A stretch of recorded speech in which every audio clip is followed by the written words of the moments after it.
In my first life, a horse bolted at the flower fair, and Gu Yanheng risked himself to save me.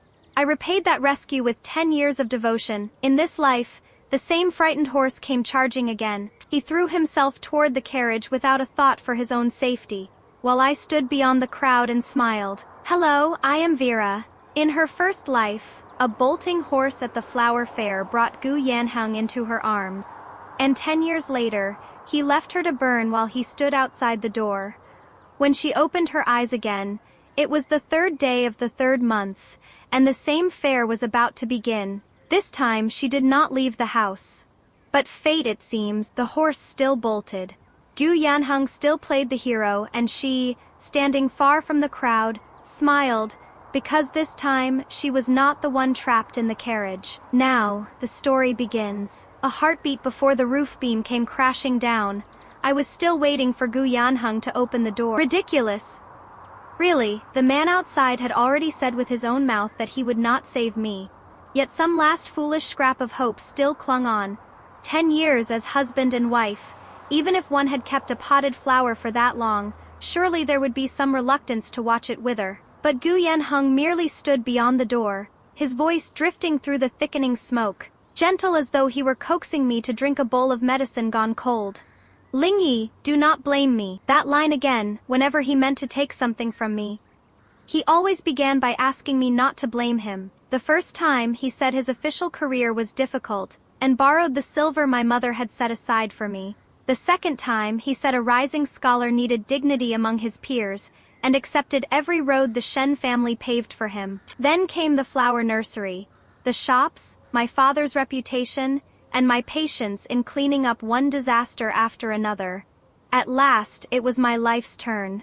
I lay on the floor with my palm against the scorching bricks, my chest crushed beneath an invisible stone. Someone outside asked in a low voice, "Lord Gu, will you truly leave your wife inside?" Gu Yanheng was silent for a single breath. It lasted almost nothing, yet in that breath I lived all 10 years again. At the flower fair, when the horse bolted, he had lifted me from the carriage and said, "Do not be afraid, my lady." When I knelt before my parents and begged to marry him, he swore, "I will never fail you in this life." When the Shen family fell into trouble and I begged him to speak one word for my father, he said, "Matters of court cannot be tainted by private feeling." Yet in the end, for the sake of his own advancement, he was quite willing to count me among the private feelings that ought to be discarded. "The Shen family is finished," he said softly. "If she lives, she will only drag more people down with her."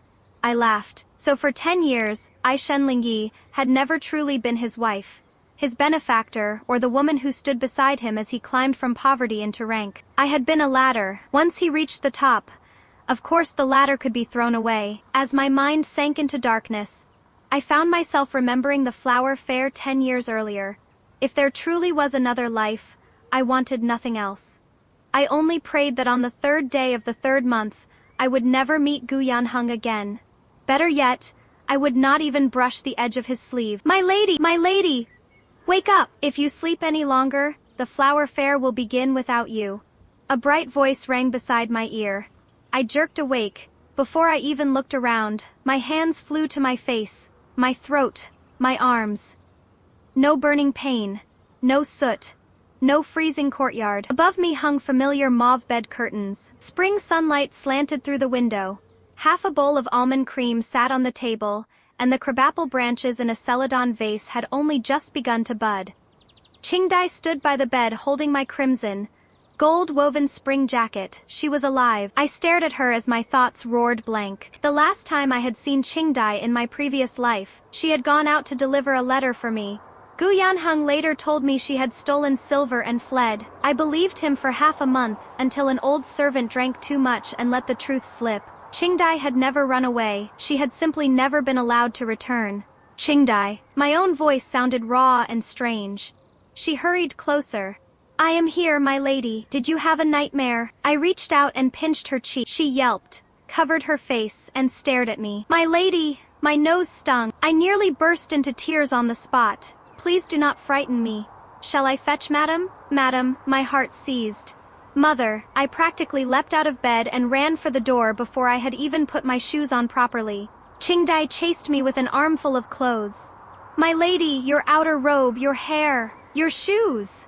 I looked down. One shoe was on correctly. I had crushed the heel of the other beneath my foot. Splendid, reborn once, and the first thing I nearly did was trip over myself. Qingdai failed to hold back a snort of laughter. I looked at her, she immediately lowered her head. This servant saw nothing. I laughed too. But before the smile had fully reached my lips, gongs sounded beyond the window. Boom, boom, boom, my whole body went rigid. I knew that sound too well. It struck my heart again and again across 10 lost years. What date is it? Qingdai blinked at me. The 3rd day of the 3rd month. You have been talking about it for half a month, my lady. You said nothing in heaven or earth would keep you from seeing the green peonies from Lingnan at the flower fair. 3rd day of the 3rd month. Flower fair. Bolting Gu Yanheng.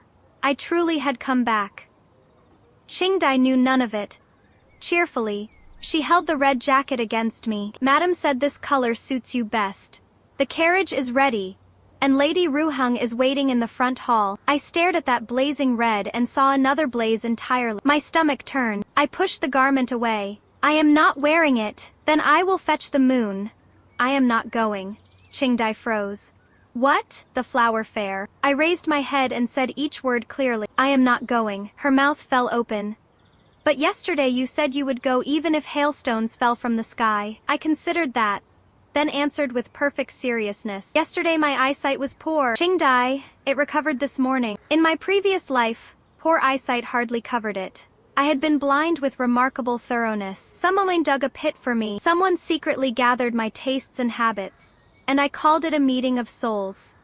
Someone took my silver to pave his own road, and I admired his ambition. In the end, when he wanted my life too, I actually asked him why. Looking back, Gu Yanheng did possess one impressive talent. He deceived me for 10 full years. Of course, the woman I had been then made his task terribly easy. I swept past Qingdai and went straight to Crane Hall where my parents lived. Yet when I reached the door, my feet stopped. My father, Shen Ting Zhang, was speaking inside. My elder brother, Shen Shuyuan, protested. If an essay has no edge, why write it at all? Do not use grand principles to bully your father. If father cannot win the argument, why call it bullying? Shen Shuyuan? My mother Liu Hanzhang burst out laughing. I stood outside the door, and tears fell without warning. After the Shen family's ruin in my first life, I had dreamed of this room countless times. I dreamed of father drinking tea here. I dreamed of mother scolding my brother for talking back while secretly slipping him pastries. Every time I woke, I was in that drafty, freezing courtyard of the Guyu household. Now those voices were only a wall away, and suddenly I was afraid to enter. Qingdai called softly, "My lady?" I drew in a hard breath and shoved the door open. All 3 people inside turned toward me. Mother smiled. "Lingyi, what brings you here?" One sentence. That was all it took. My tears broke loose. Father's face changed. "What is wrong?" My brother had already thrown down his book. "Who bullied you?" I could not answer. I crossed the room and wrapped my arms around mother. The force of it rocked her back a step, and she hurriedly held me. "What happened? Are you unwell?" I buried my face against her shoulder and did not dare look up. I was afraid that if I did, they would vanish. My brother was already rolling up his sleeves. "Just tell me who it was. I shall go reason with them." I laughed through my tears. "No one bullied me. No one bullied you, and yet you are crying like this." I looked at him in my first life. When he was driven from the capital, he had been thin almost beyond recognition. Now he stood before me bright-eyed and full of life. Every line of his face declaring, "Whoever troubles my sister will answer to me." Wonderful. They were alive. They were truly alive. I wiped my tears and searched for words before finally saying, "I just suddenly thought, our family is rather wonderful." The room went. "Father!" Mother smacked my brother on the arm. I finally laughed aloud. Something that had been lodged in my chest for 10 years seemed to crack open. Once I had calmed, father asked, "Were you not going to the flower fair today?" "I am not going." "Why?" I could hardly tell them there was a creature wearing a human face waiting for me there. So I only said, "I suddenly do not wish to." Father studied me for a moment, and to my surprise, asked nothing more. "Then do not go." Mother nodded. Yet in my first life, for the sake of one man, I had missed far too many things that never returned. Just then, a servant hurried in. "Madam, someone from the second branch has come." Lady Ruhung was frightened by a runaway horse at the flower fair. I shot to my feet so quickly my sleeve knocked over a teacup. The porcelain lid rolled across the table with a sharp clatter. Everyone looked at me. Which carriage was she in? The servant stared at my urgency. The second branch's own green canopied carriage. Not mine, I had not gone. Why had it happened anyway? And the horse? It suddenly panicked while crossing the stone bridge and nearly struck the railing. Fortunately, a provincial graduate who had come to the capital for the examinations rushed forward and seized the reins. Lady Ruhung was unharmed. Cold crept through my palms. What was the scholar's name? His surname is Gu Ji Yanheng. The moment those 3 syllables fell, every other sound vanished. The hand he had reached toward me at the flower fair, the gentle voice beyond the burning courtyard door, every quiet demand he had made after our marriage, all came stabbing back like shards from a broken mirror. My hands began to tremble, not from fear, from hatred. So even when I did not go, the horse still bolted. Even when someone else sat in the carriage, he still rushed forward to save her. Fate, destiny, nonsense. Someone had built the stage and rehearsed the scene in advance. I turned sharply. "Qingdai," she jumped. "I am here. Find Steward Zhou. Learn who was supposed to harness my carriage today. Check the horse feed. Find out who entered the stable." I paused as a name surfaced from the depths of my old memories. Chen Fu. Look closely into Chen Fu. Father finally spoke. "Ling Yi," I turned. He watched me steadily. "What exactly?" For one instant, I wanted to tell him everything. That I had died once. That the Shen family would fall. That Gu Yanheng would destroy us and scatter what remained. But I had no proof. It was not that father would refuse to believe me. Yet if we turned the entire household upside down because of one impossible dream, the people hiding in the dark would notice. I clenched my hands. "Father, I do not know yet. That is why I need to investigate." Father studied me for a long moment. I expected him to dismiss it as foolishness. Instead, he asked, "How many people do you need?" I stared. He lifted his teacup. "Do not try to carry it alone." My nose stung again. Why had I refused to listen to them in my first life? What sort of bewitched wine had Gu Yanheng poured into my head? I lowered my gaze. "Your daughter understands." I left Pine Crane Hall, but instead of returning to my rooms, I went to the stables. Steward Zhou was already waiting. Chen Fu was nowhere to be found. A little fresh fodder remained in the trough. I crouched, pinched some between my fingers, and caught a faint bitter acrid scent. I knew nothing of medicines, but I remembered that smell. After the horse bolted in my first life, the stable physician had found a violently stimulating herb mixed into the feed. The evidence later vanished, and the matter was dismissed as an accident. Now the same smell lingered in the Shen stables. My fingers tightened. Qingdai asked softly, "My lady, shall we report this to the authorities?" But if someone truly tampered with the feed, if we seize Chen Fu now, we catch only the hand. I folded the fodder into a paper packet. I want to see whom that hand reaches for when it returns. Steward Zhou's expression sharpened at once. He understood. I told him to watch the stable in secret, then went into the rear garden. The anger burning in me would not let me sit still. My mother came from a family of flower merchants in Jiangnan, and among her dowry properties was Chengxin Flower Nursery. That was why the Shen Gardens held many rare plants seldom seen elsewhere. The March sun was warm, flower scent floating on the breeze, but the farther I walked, the more restless I became. When I reached the old greenhouse in the most secluded corner, I stopped. The lock hung crooked, a dark red smear marked the clasp. My heart dropped. On this same day in my first life, the runaway horse that frightened a Shen lady was not the only event that shook the capital. Pei Yangqing, heir to the Duke of Dingguo, had been attacked at the flower fair. He survived, but delayed treatment left permanent damage in one leg. Later the heirship passed to someone else. Later still, a fire swept through the Duke's estate, and Pei Yangqing never came out alive. Once, while drunk, Gu Yanheng had remarked. Pei Yangqing was born under an ill star. Had he not gone to the flower fair that day, perhaps he would have lived longer. I had taken it for idle talk. Now it seemed Gu Yanheng had known far too much. Slowly I pushed open the greenhouse door. The interior was dim. The moment I stepped inside, a hand clamped around my... The man's voice was low and hoarse, his breathing unsteady. I did not scream, not because I had suddenly become brave, but because I had already recognized the blood-stained black iron token at his waist. The crest of the Petty family. It truly was Pei Yangqing. I stared at his pale face, struck by the absurdity of it all. Excellent. I avoided the flower fair, yet Gu Yanheng still found his carriage to rescue. Meanwhile, another man who was supposed to meet disaster had somehow fallen into my own garden. Pei Yangqing noticed my stare and pressed the blade closer. You know me? The Pei crest is engraved on your token. Half the capital would recognize it. Are there men outside? I asked instead. His gaze hardened. How do you know someone is pursuing me?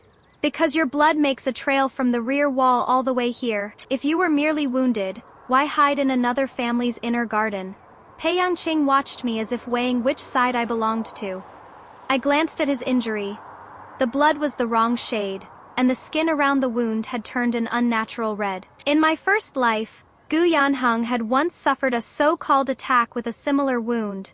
The physician tended him while I sat nearby for days, and I remembered every step. Later I learned that particular attack might not have been much of an attack at all. The thought made my chest tighten again. Gu Yanheng truly had the indecency to haunt my memory even after I died. There may have been poison on the blade, I said. Wait much longer, and you will collapse before the men outside ever find you. Pei Yangqing's eyes shifted. You know medicine? Number? Then how do you know? I met his gaze. If my lord does not believe me, by all means keep that knife at my throat. But if I die, I doubt you will make it out of the Shen estate either. A dry branch snapped outside. Someone had climbed over the wall. Pei Yangqing's grip tightened instantly. I turned toward the corner of the greenhouse. Beneath an old flower rack was a wooden panel covering a tiny cellar once used to store seeds. I had hidden there from my brother as a child. Let go. He did not move. I lowered my voice. If you want to live, come with me. The footsteps drew closer. At last, Pei Yangqing released me. I helped him into the cellar. As I lowered the panel halfway, he suddenly asked, "What is your name?" At a time like this. He was conducting a household census. I snapped, "Shen Lingyi." He seemed to repeat it silently. The next instant, the greenhouse door flew open, and 3 men dressed as constables stormed inside. Their leader bowed to me while his eyes swept the room. "Lady Shen, the capital prefecture is pursuing a fugitive. Someone saw the criminal climb into the Shen estate. Have you seen anyone suspicious?" I looked at his boots, then his waist. No official badge. Not even the stitched border worn on the boots of capital prefecture runners. A respectable disguise. Pity they had starved the details. I smiled. "How fortunate." The man faltered. I raised my voice. "Fetch my father, and send a messenger to the capital prefecture. Ask the prefect himself to come identify his subordinates. 3 officers have climbed the wall into the Shen family's inner garden on urgent business, without even time to bring their badges. The matter must be grave indeed." All 3 faces changed. Their leader's voice turned hard. "In urgent matters, rules must bend. We ask that the lady not obstruct officers of the law." "I am not obstructing you." I stepped aside.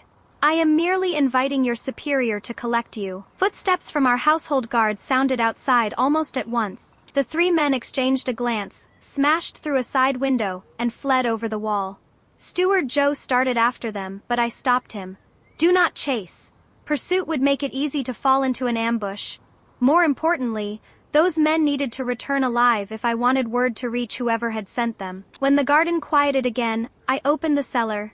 Pei Yangqing leaned against the wall with his eyes closed. I reached down to check his breathing, still alive. I had barely relaxed when his eyes opened and his hand locked around my wrist. "Why did you save me?" My heart jolted, and irritation flared at once. "Because if you die in the Shen family's rear garden, explaining it will become rather troublesome for me." He stared at me, clearly unconvinced. I could not be bothered to invent anything better, and because you are not supposed to die here, his gaze sharpened. How do you know I am going to die? I paused, wounded as he was. His mind remained annoyingly quick. I pulled my hand free. If the heir of Dingguo is so eager for answers, then first keep himself alive. Dead men may ask 1,000 questions, and hear none answered. He seemed ready to say more, but his strength finally failed. He pitched forward. I caught him without thinking, the faint iron scent of blood rising between us. I stiffened. At the flower fair in my previous life, the hand I had caught belonged to Gu Yanheng. This life, I never went. Instead, in an abandoned greenhouse behind my own home, I caught a man who had once been destined to fall onto another road toward death, and suddenly, I understood. I had believed that staying away from the flower fair would let me avoid fate. But fate had not gone anywhere. It had simply chosen another door and come looking for me. Very well, I would stop hiding. This time, I intended to learn exactly who, on this day 10 years ago, had tied the Shen family, Gu Yanheng, Jinchun Trading House, and Pei Yangqing onto the same thread. Pei Yangqing's wound was worse than I expected. I did not dare summon any physician regularly used by the Shen family. Instead, I sent Qingdai to 3 different shops for ordinary wound salve, fever remedies, and herbs used against poison, giving a different excuse at each place. By the time she heard everything, her face had gone pale. My lady, is he truly the heir to the Duke of Dingguo? The token is genuine. If the men chasing him find him here, that is why only you, Steward Zhou, and I know. I took her hand. Are you afraid? Qingdai nodded with admirable honesty. Yes. My heart softened. She had been the same in my first life. Terrified, yet still running one errand after another for me. Good fear keeps people alive. I pressed silver into her palm. Do not try to be brave on the road. If anyone follows you, circle toward my uncle's shop. She nodded hard. Once she was gone, I cleaned Pei Yangqing's wound myself. He drifted in and out of consciousness, yet still kept a short blade in his hand. The moment I cut open the cloth at his shoulder, his eyes opened. What are you doing? Treating your wound? Did Lady Shen not say she knew nothing of medicine? I do know nothing, but stopping the bleeding is still better than watching you expire in my family's greenhouse. He frowned but said nothing. I applied the medicine. If it hurts, endure it. He glanced at me, perhaps surprised by my lack of gentleness. In my first life, whenever Gu Yanheng was hurt, and I changed his bandages, I nearly asked permission before every touch. One furrow of his brow could keep me blaming myself half the night. Later I learned that some men are not especially afraid of pain. They merely know you are afraid of their pain, and so they use it to command you. The thought made my hands even more efficient. Pei Yangqing suddenly asked, You have cared for an injured man before? Yes, who? I tightened the bandage, no one worth mentioning. He did not ask again. When Qingdai returned, she brought news. My lady, we found out what happened at the flower fair. As Lady Ruheng's carriage crossed the stone bridge, a cart laden with flowers suddenly cut across the road, and someone nearby struck a gong. The horse panicked, and that young Master Gu happened to be standing right beside the bridge. I closed my eyes. Happened to be. The words themselves scraped. What of Chen Fu? Steward Zhou says Chen Fu was meant to drive your carriage today. When he heard you were not going, he suddenly claimed stomach pains and said he was returning to the servants' quarters. But I went to look. He was not there at all. I opened my eyes. Do not seize him. Qingdai stared. But did you not suspect him? Exactly why we must not seize him. If Chen Fu had taken silver for a task he failed to complete, whoever stood behind him would surely contact him again. Better to leave the line uncut and watch where it led. A quiet cough sounded nearby. Pei Yangqing leaned against a flower rack, still pale but more alert than before. A Shen carriage was frightened by a runaway horse? I handed him the medicine bowl. It has nothing to do with you, my lord. Is that young Master Gu the reason you refused to attend the flower fair today? I looked at him. The moment his fever eased, his habit of interrogating people returned. Does the heir of Dingguo always question the people who save his life? Habit of profession. A pity this greenhouse is not the court of judicial review. The corner of his mouth seemed to move. Drink. He did not take it. You first. I laughed from sheer disbelief.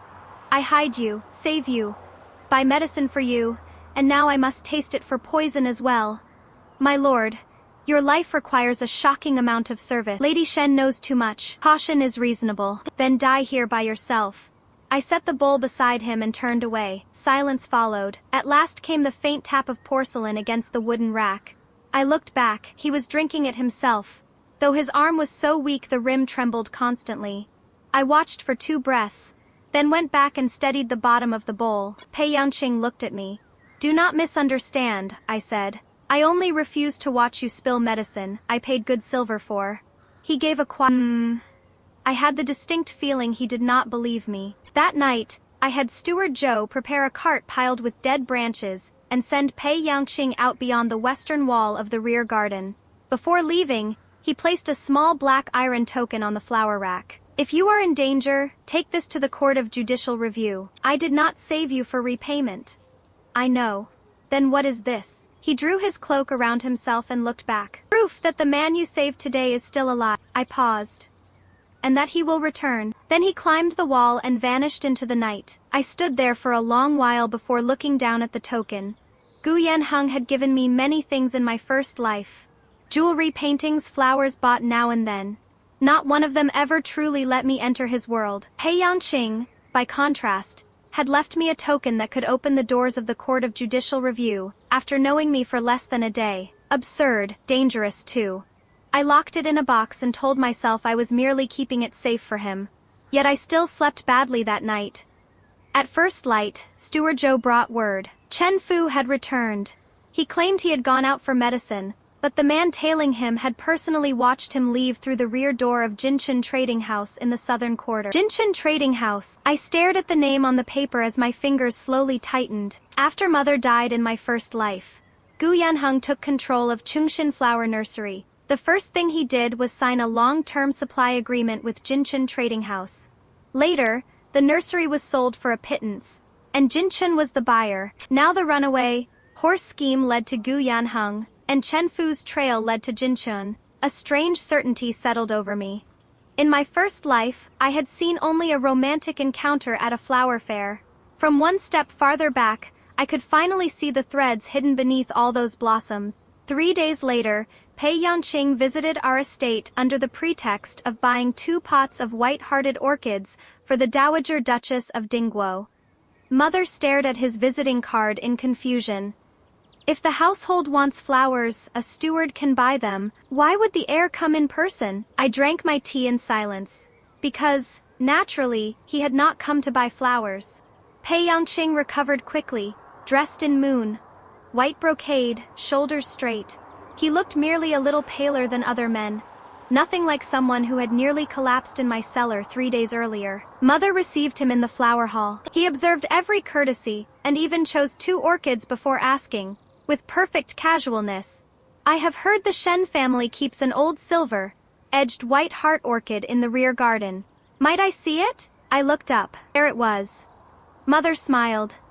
Lingyi knows the rear garden best. Let her show you. When we neared the old greenhouse, Pei Yangqing slowed. I had scrubbed the blood from the wall and replaced the soil beneath it. He lowered his voice. You cleaned it well. Did my lord come today to offer thanks, or to investigate? Both. I glanced at him. He did not pretend otherwise. The men pursuing me wore the clothing of capital prefecture constables, yet they followed my route precisely to the Shen family's rear garden. Someone knew my movements in advance. So you suspect the Shen family? I suspect every possibility. Oddly, that answer eased me. At least he did not feign trust. What did you find? The incense used by the attackers contained night, blooming jasmine pollen. Only 3 merchants in the capital have bought that pollen in quantity lately. One is Jinchun Trading House. I stopped walking. He looked at me. It seems you found something as well. I handed him Chen Fu's movements and the route our man had followed. I am tracing a runaway horse. You are tracing an assassination attempt. Both paths point toward Jinchun. Better we work together than chase the same snake from opposite ends. Pei Yangqing took the paper. What do you want? Find out why Gu Yanheng has fixed his eyes on the Shen family, and who inside this estate has been passing him information. Nothing more? I smiled. What else should I demand? Silver in exchange for saving your life. Many would. Then let them. I walked on. A kindness with a price attached is no kindness at all. Silence followed behind me for a moment. Then Pei Yangqing asked, Are you not afraid I may uncover filth within the Shen family too? I stopped. If someone in the Shen family has done wrong, it is better uncovered than protected. Even if that person is kin? I looked back at him. Blood is not a cloth one throws over wickedness to hide it. Something shifted in his eyes. Good, the word was quiet. I will investigate Gu Yanheng and Jinchun Trading House. You watch for anything unusual at Chengxin Flower Nursery over the past half year. Why the nursery? The drugged incense, the poison on the blade, Jinchun's trade routes. Every thread touches flowers or plants. He drew a rosewood box from his sleeve and handed it to me. Inside lay another black iron token, smaller than the first. Again? The first was my private token. This one can summon 6 guards from the Duke's household, and have the duty officers at the Court of Judicial Review carry messages for you. I pushed the box back. You do not even trust me, yet you dare give me this. I do not trust the story behind you. But I trust what you did when danger left you no time to pretend. For a moment I said nothing. In my previous life, Gu Yanheng spent my silver but never let me see his accounts. He used my father's connections but guarded his own associations from the Shen family. Whenever he met with colleagues, I was sent away. I had once believed trust was something purchased through sacrifice after sacrifice. It was not. Real trust could be incomplete and still remain clean. At last I took the rosewood box. I will keep it safe. It is not a shrine relic. I will not use it lightly. Nor should you play the hero.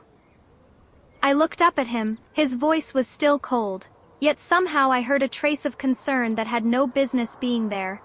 I crushed the thought at once. Shen Lingyi, wake up. You have died once already. Do not forget the pain the moment the wound closes. After Pei Yangqing left, I set a small trap. In Chen Fu's hearing, I deliberately ordered, Tomorrow at noon, I shall take the blue-roofed carriage to my aunt's home in the western quarter. Do not tell Ruheng. I mean to surprise her. Within half an hour, Chen Fu slipped out of the estate. Steward Zhou's man followed him. He did not go to Jinchun Trading House. Instead, he entered a bookshop in the eastern quarter and tucked a note between the pages of an old volume. The man who collected it was Zhao Quan, steward of Chengxin Flower Nursery. I stared at the name for a long time. Zhao Quan was an old servant mother had brought with her from the Liu family. When she married, Zhao Quan personally escorted her dowry to the capital, and he had managed Chengxin Flower Nursery for more than 20 years. In my first life, after I married, he retired on the excuse of age and poor health. Gu Yanheng even praised his loyalty and gave him an extra sum for his old age. What old age? It had plainly been hush money. The next day, I had Steward Zhou replace Chen Fu's note and let the false itinerary travel as planned. At noon, 2 unfamiliar men appeared early at a tea stall on the road I was supposedly taking west. They waited a full hour. When my carriage never came, they finally went together to the rear alley of Jinchun Trading House. Men, route, method of communication. We had everything. Only then did I have Chen Fu brought to the abandoned flower room. At first he wailed innocence. My lady, I truly went out for medicine. I threw the note at his feet. You did not betray the Shen family. You merely reported my movements to Zhao Quan. Is that what you mean? Chen Fu's face went white. Mercy, my lady? Who tampered with the horse feed on the day of the flower fair? He struck his forehead against the floor again and again. Steward Zhao gave me a packet. He said it would only make the horse restless, that it would not truly hurt you. He said someone would naturally be there to save you. Who? He shook too hard to answer. I stared at him. Who? Young Master Gu. I closed my eyes. I had known already, yet hearing it aloud still landed in my chest like a dull blow. The first meeting I had cherished for 10 years had not contained a single true thing. He had not happened to be beside the bridge. He had taken his place in advance and waited for me to fall into his arms. Why did Zhao Quan help him? Steward Zhao only said young Master Gu was destined for great success. If you married him, it would benefit the Shen family as well. What else did he make you learn about me? Chenfu's voice shrank lower and lower. What flowers you liked? What books you read, where you most often went? I laughed. In my first life, the first crabapple blossom Gu Yanheng gave me had supposedly caught his eye by chance because he thought it suited me. At a poetry gathering, he spoke with me of Zhuangzi, and marveled that anyone in the world could share his taste so perfectly. Every little coincidence that had made my heart race had been assembled piece by piece from gossip bought from Shen's servants. Remarkable effort. If he had spent half that diligence studying, perhaps he would not have needed to steal another man's poem. I had Chen Fu confined for the time being, but did not alarm Zhao Quan. That evening, Pei Yangqing sent a secret letter. Gu Yanheng had been in the capital for less than 2 months, and had already met the manager of Jinchun Trading House 5 times. More importantly, Zhao Quan's accounts for the past 3 years were wrong. Qingdai and I spent the entire night in Mother's storehouse going through ledgers. The farther we read, the colder I became. The same flower seedlings recorded as losses more than once. Gardeners long dead still drawing wages. Transport fees nearly twice those charged elsewhere. Over 3 years, dozens upon dozens of irregularities had eaten through Chengxin Flower Nursery like worms hidden inside wood. The next morning, I laid the books before Mother. At first she still tried to defend him. Perhaps he was careless with the accounts. If one mistake is carelessness, what are more than 70? Mother fell silent. I pushed the total I had calculated toward her. Her fingertips trembled. Mother, he has not grown muddled with age. He has been hollowing out your nursery. Her eyes slowly reddened. Zhao Quan was not merely a steward to her. He was an old servant who had accompanied her from her maiden home to the capital, a piece of the life she had once trusted without question. She rose. I will ask him myself. I caught her arm. You cannot. Why? The moment you ask, he will know we have checked the books. I lowered my voice. If there is anything worse hidden there, he will burn it before midnight. Mother looked at me as if seeing her daughter for the first time. I knew what she was thinking. The old Shen Lingyi admired flowers, read books, and attended banquets. I could understand a ledger, but I never wished to touch one. I had believed the dowry Mother prepared would keep me comfortable for life. My first life taught me otherwise. What you truly possess is only what you can hold yourself. The confidence you entrust to someone else can become a blade in their hand overnight. Mother, let me go to the nursery. You have never managed a business. Then it is time I learned. I clasped her hand. You have always feared people would look down on me for being a merchant's granddaughter, and so you kept me away from these matters. But if one day someone uses your own property to destroy the Shen family, and I cannot even understand the accounts, that would be far more shameful. Mother watched me for a long time. At last she removed a bronze key from her waist, and placed it in my palm. The inner storehouse. My eyes stung. You trust me. This is not about trusting you, she sighed. It is about your mother no longer being able to pretend she sees nothing. The next day, I went to Chengxin Flower Nursery with Qingdai and Nanny Lin, one of Mother's senior attendants. Zhao Quan was already waiting at the gate, smiling with the same warm kindness as ever. Why has my lady come in person? The ground is muddy.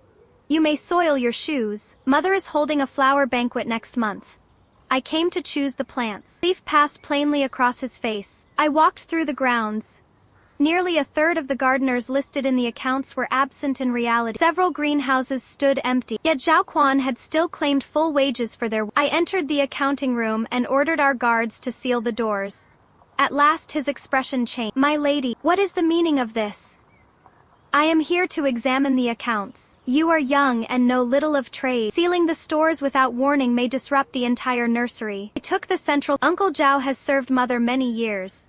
I should not doubt you lightly. His face relaxed by half a shade. Then I finished the sentence. But precisely because you are the man she trusted most, you owe her the clearest account. Half an hour later, Qingdai carried 2 wooden chests from the inner storehouse. The first held missing ledgers and correspondence. When we opened the second, cold ran straight down my back. Inside lay a stack of blank guarantee papers already stamped with my father's private seal. In my first life, The strongest piece of evidence used to condemn father had been a document bearing that very seal. It accused him of privately guaranteeing Chungshan Flower Nursery, using his position in the Ministry of Rights to smooth the inspection process for the palace spring banquet, and accepting benefits from merchants in return. Even in prison, father insisted he had never signed it. No one believed him, and now the same kind of blank papers lay before me. I raised my eyes to Zhao Quan. Why is my father's private seal on documents kept in your possession? Zhao Quan went deathly pale and turned to run. The guards were already at the door. They pinned him down at once. He still shouted, "I came with madam as part of her household. What right does an unmarried girl have to lay hands on me?" I rose slowly. The right of the nursery belonging to my mother. The right of this key being placed in my hand by her herself. And the right of finding that you stole her silver and then reached for my father's neck. Zhao Quan stopped shouting. I sent for mother, father, my maternal uncle Liu Mingchuan, and 2 senior Liu family stewards, so the accounts could be examined in front of everyone. Zhao Quan knelt on the floor sobbing, saying he had served the Liu family for many years, and if he had no merit, surely his labor still counted for something. My uncle asked only one question. Is that labor worth more than 40,000 taels? The hall went silent. I spread the 3 years of accounts page by page. Repeated false losses. Wages claimed for non-existent workers. Inflated transport costs. Private sales of rare cultivars. 47,000 taels in all. Mother sat in the central seat, her face almost colorless. Zhao Quan's weeping stopped as if cut by a knife. I had Qingdai bring out a half-burned letter. The seal of Jinshin Trading House remained at the end. It contained only a few lines. Once the Shen daughter's marriage is settled, the nursery will naturally pass into the new son, in-law's hands. Old debts can then be erased. Steward Zhao may enjoy a peaceful retirement. Father read it and pressed his fingers hard into the page. Who is this new son-in-law? Zhao Quan clenched his jaw. He would not speak, I answered for him. Gu Yanheng. Mother shut her eyes sharply. As Zhao Quan was taken away to the authorities, he suddenly turned back to me. Does my lady believe refusing to attend the flower fair means she can escape her fate? His smile looked almost feverish. Some people cannot be avoided. I stood on the steps and looked down at him. To my surprise, my heart then let him come. This time, I would very much like to see which of us cannot escape the other. After Zhao Quan was imprisoned, Gu Yanheng finally appeared before me openly. It happened at a spring poetry gathering held by the Earl of Amping's household. I had not intended to attend, but the young master of Jinshin Trading House was among the guests. I wanted to see how closely he and Gu Yanheng were tied. Before I left, Qingdai laid out 3 outfits: crabapple red, dusty mauve, and moon white. I pointed to the moon. White, that one. She looked at me. You used to favor red, my lady. My eyesight used to be poor. By now Qingdai had learned not to ask. She quietly put the red away, then tucked my favorite crabapple hairpin back into its case. I glanced at her. Not that either? Did my lady not say her eyesight had recovered? Excellent. My maid had returned to life with her tongue newly sharpened. The poetry gathering was held in a waterside pavilion. Men and women sat on opposite sides of the water behind a half-transparent bamboo screen, proper enough for etiquette without preventing the exchange of poems. Shen Ruheng sat beside me. From the moment she took her seat, she kept looking toward the far side. I followed her gaze. Gu Yanheng, dressed in blue-green robes, sat beside the young master of Jinshin Trading House. 10 years had passed in my memory. I thought I had forgotten his face. Seeing him again taught me that some memories are never forgotten. They are only buried. Before speaking, he still tilted his head slightly, giving the impression of thoughtful sincerity. When he smiled, only the corners of his lips moved, never his teeth. When his fingers tapped the rim of a cup, he was measuring whether the person before him was useful. Once I had called those habits gentle, restrained, perceptive. Now every movement looked rehearsed. Gu Yanheng sensed my gaze and looked up. The instant our eyes met, my fingertips turned cold. My body remembered before my mind did. The freezing courtyard, the fire. Do not blame me. I hid my hands inside my sleeves and drove my nails into my palm. Do not tremble, Shen Lingyi. In this life, he is nothing to you. Gu Yanheng rose and bowed through the bamboo screen.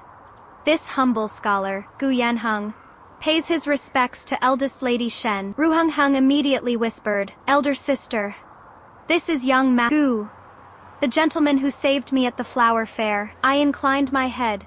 Young Master Gu, no gratitude, no curiosity, none of the breathless fascination that had consumed me in my first life. Surprise flickered in Gu Yanheng's eyes. Zhao Quan and Chen Fu must already have told him that I liked crabapple, red dresses, flower poetry, and refined scholars. Yet today I wore moon, white and not a single blossom in my hair. His first carefully placed step had landed on empty ground. When the poetry contest began, the subject was, predictably enough, spring crabapples. Gu Yanheng quickly composed a 7-character verse. When the poem slip reached the women's side, admiration rose around me. Young Master Gu is truly gifted. That final line is excellent. Ruang held the slip with shining eyes. Elder sister, what do you think? The moment I saw the poem, something pricked my chest. In my first life, Gu Yanheng had used this very verse to confess his feelings. He said that seeing me at the flower fair in crabapple red had taught him what it meant to lose one's heart at first sight. I treasured that poem for 10 years, even before the fire consumed the cold courtyard. I had never brought myself to burn it. Now every line turned my stomach. Adequate. The waterside pavilion fell silent for a beat. From behind the screen, Gu Yanheng asked, "Lady Shen does not seem pleased by it?" "It is not displeasing." I lifted the poem slip. "There is merely one point I do not understand. Please enlighten me." The third line uses an allusion from fragments of the Southern Garden, while the final 4 lines are almost identical to an old poem from Yunzhou. Young Master Gu, did you borrow the idea, or the entire poem? Gu Yanheng's face stiffened faintly. Some guests did not yet understand. I raised a hand. Qingdai immediately drew an old poetry collection from my bookcase. I had deliberately borrowed it from father's study before leaving home. I turned to one page and handed the volume to the Countess of Amping. The paper was yellow with age. There, an anonymous poem written 10 years earlier was nearly identical to Gu Yanheng's work. He had changed 2 characters. The entire pavilion went silent. The Countess frowned. "I do remember this. It was written by a deceased scholar from Yunzhou." Gu Yanheng went pale, but recovered quickly. This humble scholar once saw it at an old book stall. Perhaps memory confused it with my own thoughts. There was no intent to deceive. I nodded. "I see." He had barely begun to relax when I continued. Young Master Gu possesses an astonishing memory. An obscure poem no one has praised for 10 years, glimpsed once at a street stall, and yet you can reproduce it word for word today. Someone failed to suppress a laugh. The young master of Jinshan Trading House looked distinctly ill. Ruang tugged my sleeve. "Elder sister, perhaps he truly remembered it wrongly. Why embarrass him before everyone?" I turned to her. "Roheng, remembering 1 or 2 lines incorrectly is a mistake. Stealing another man's entire poem and signing your own name beneath it is literary theft." Her eyes reddened. "But he saved me." Something stabbed inside me.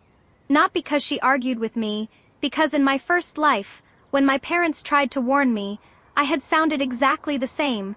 When a person desperately wants to believe something, the truth always sounds like cruelty. I softened my voice. "He saved you. That proves that." In that moment, he caught the horse. "It does not prove that every word from his mouth is true." Ruhang turned away and stopped speaking to me. After the gathering ended, I walked along the covered corridor toward the gate. Gu Yanheng hurried after me. "Lady Shen, please wait." I stopped. He remained exactly 3 paces away, far enough to seem respectful, close enough for me to see the sincerity in his eyes. "What happened today was my discourtesy. You need not apologize to me. Young Master Gu, the poem was not mine." He gave a rueful smile. "We have met once." "How could I? That is precisely why your hostility is strange." I laughed coldly and sighed. How had I never noticed how skilled he was at probing? Perhaps I had noticed and renamed every probe as concern. I turned to leave. Then he said quietly, "Lady Shen, I cannot help feeling that you and I should not be such strangers." Cold sweat broke along my back. He had said those words before. In the 3rd year of our marriage, I discovered his secret dealings with Jinchun Trading House, and asked why he hid them from me. He took my hand and smiled. You and I are husband and wife. Why should we be strangers to one another? Only later did I understand that whenever he spoke of closeness, he was usually preparing to take something from me. Slowly, I turned back. Young Master Gu, we are strangers. Then I walked away. Once I turned the corner, I leaned against a pillar and dragged in a breath. I had exposed him. I was the one with the advantage. Yet the things left behind by a previous life did not vanish simply because I had been given another.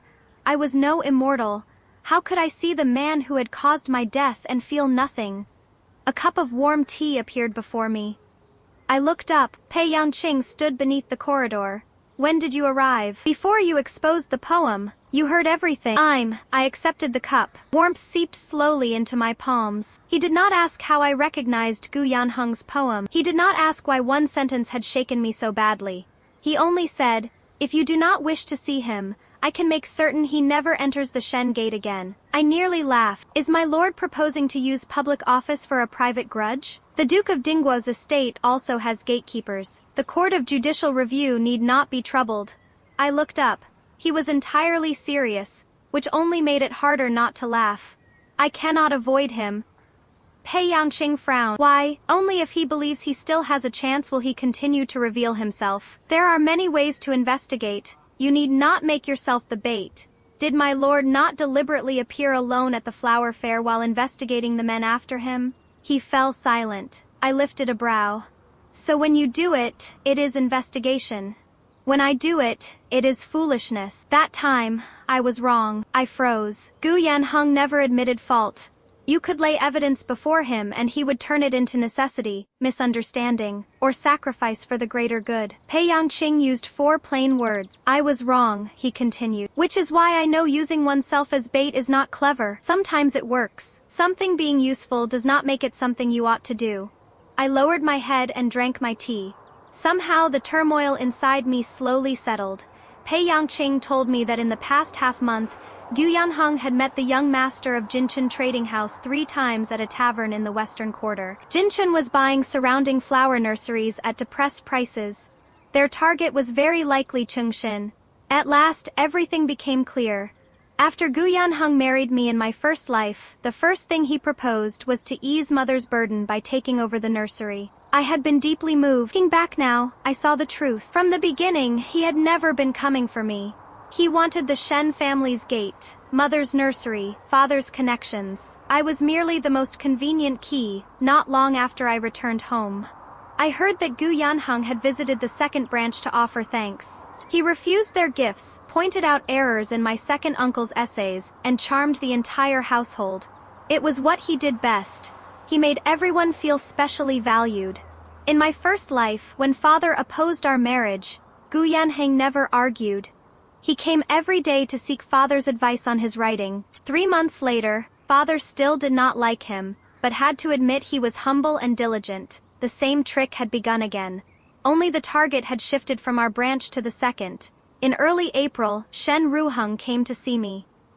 Elder sister, the wisteria at Lanruo Temple outside the city is in bloom. Mother is going to burn incense tomorrow. Come with me. Her voice sounded natural, but she would not meet my eyes. I knew at once she was lying. Since childhood, whenever this girl felt guilty, she stared at someone else's sleeves. Besides, a dusting of very fine gold powder clung to her cuff. The edges of Gu Yanheng's letter paper were sprinkled with the same powder. My heart sank. Very well, Ruheng visibly startled. She had not expected me to agree so quickly. The moment she left, Qingdai shut the door. My lady, something is wrong with— And you are still going? Of course. Qingdai grew anxious. You know there is a trap. That is precisely why I must go.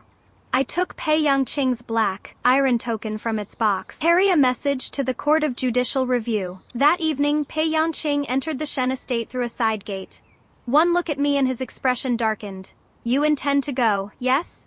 We can place men behind her. We lack proof. Gu Yanheng already knows I am wary of him. If I even refuse Ruang's invitation, he will not expose himself so easily again. Pei Yangqing stared at me. So you intend to let his entire trap unfold? Yes. Shen Lingyi. Investigating a case is not the same as wagering your life. I am not wagering it. A private meeting at a temple, rumors, drugged incense.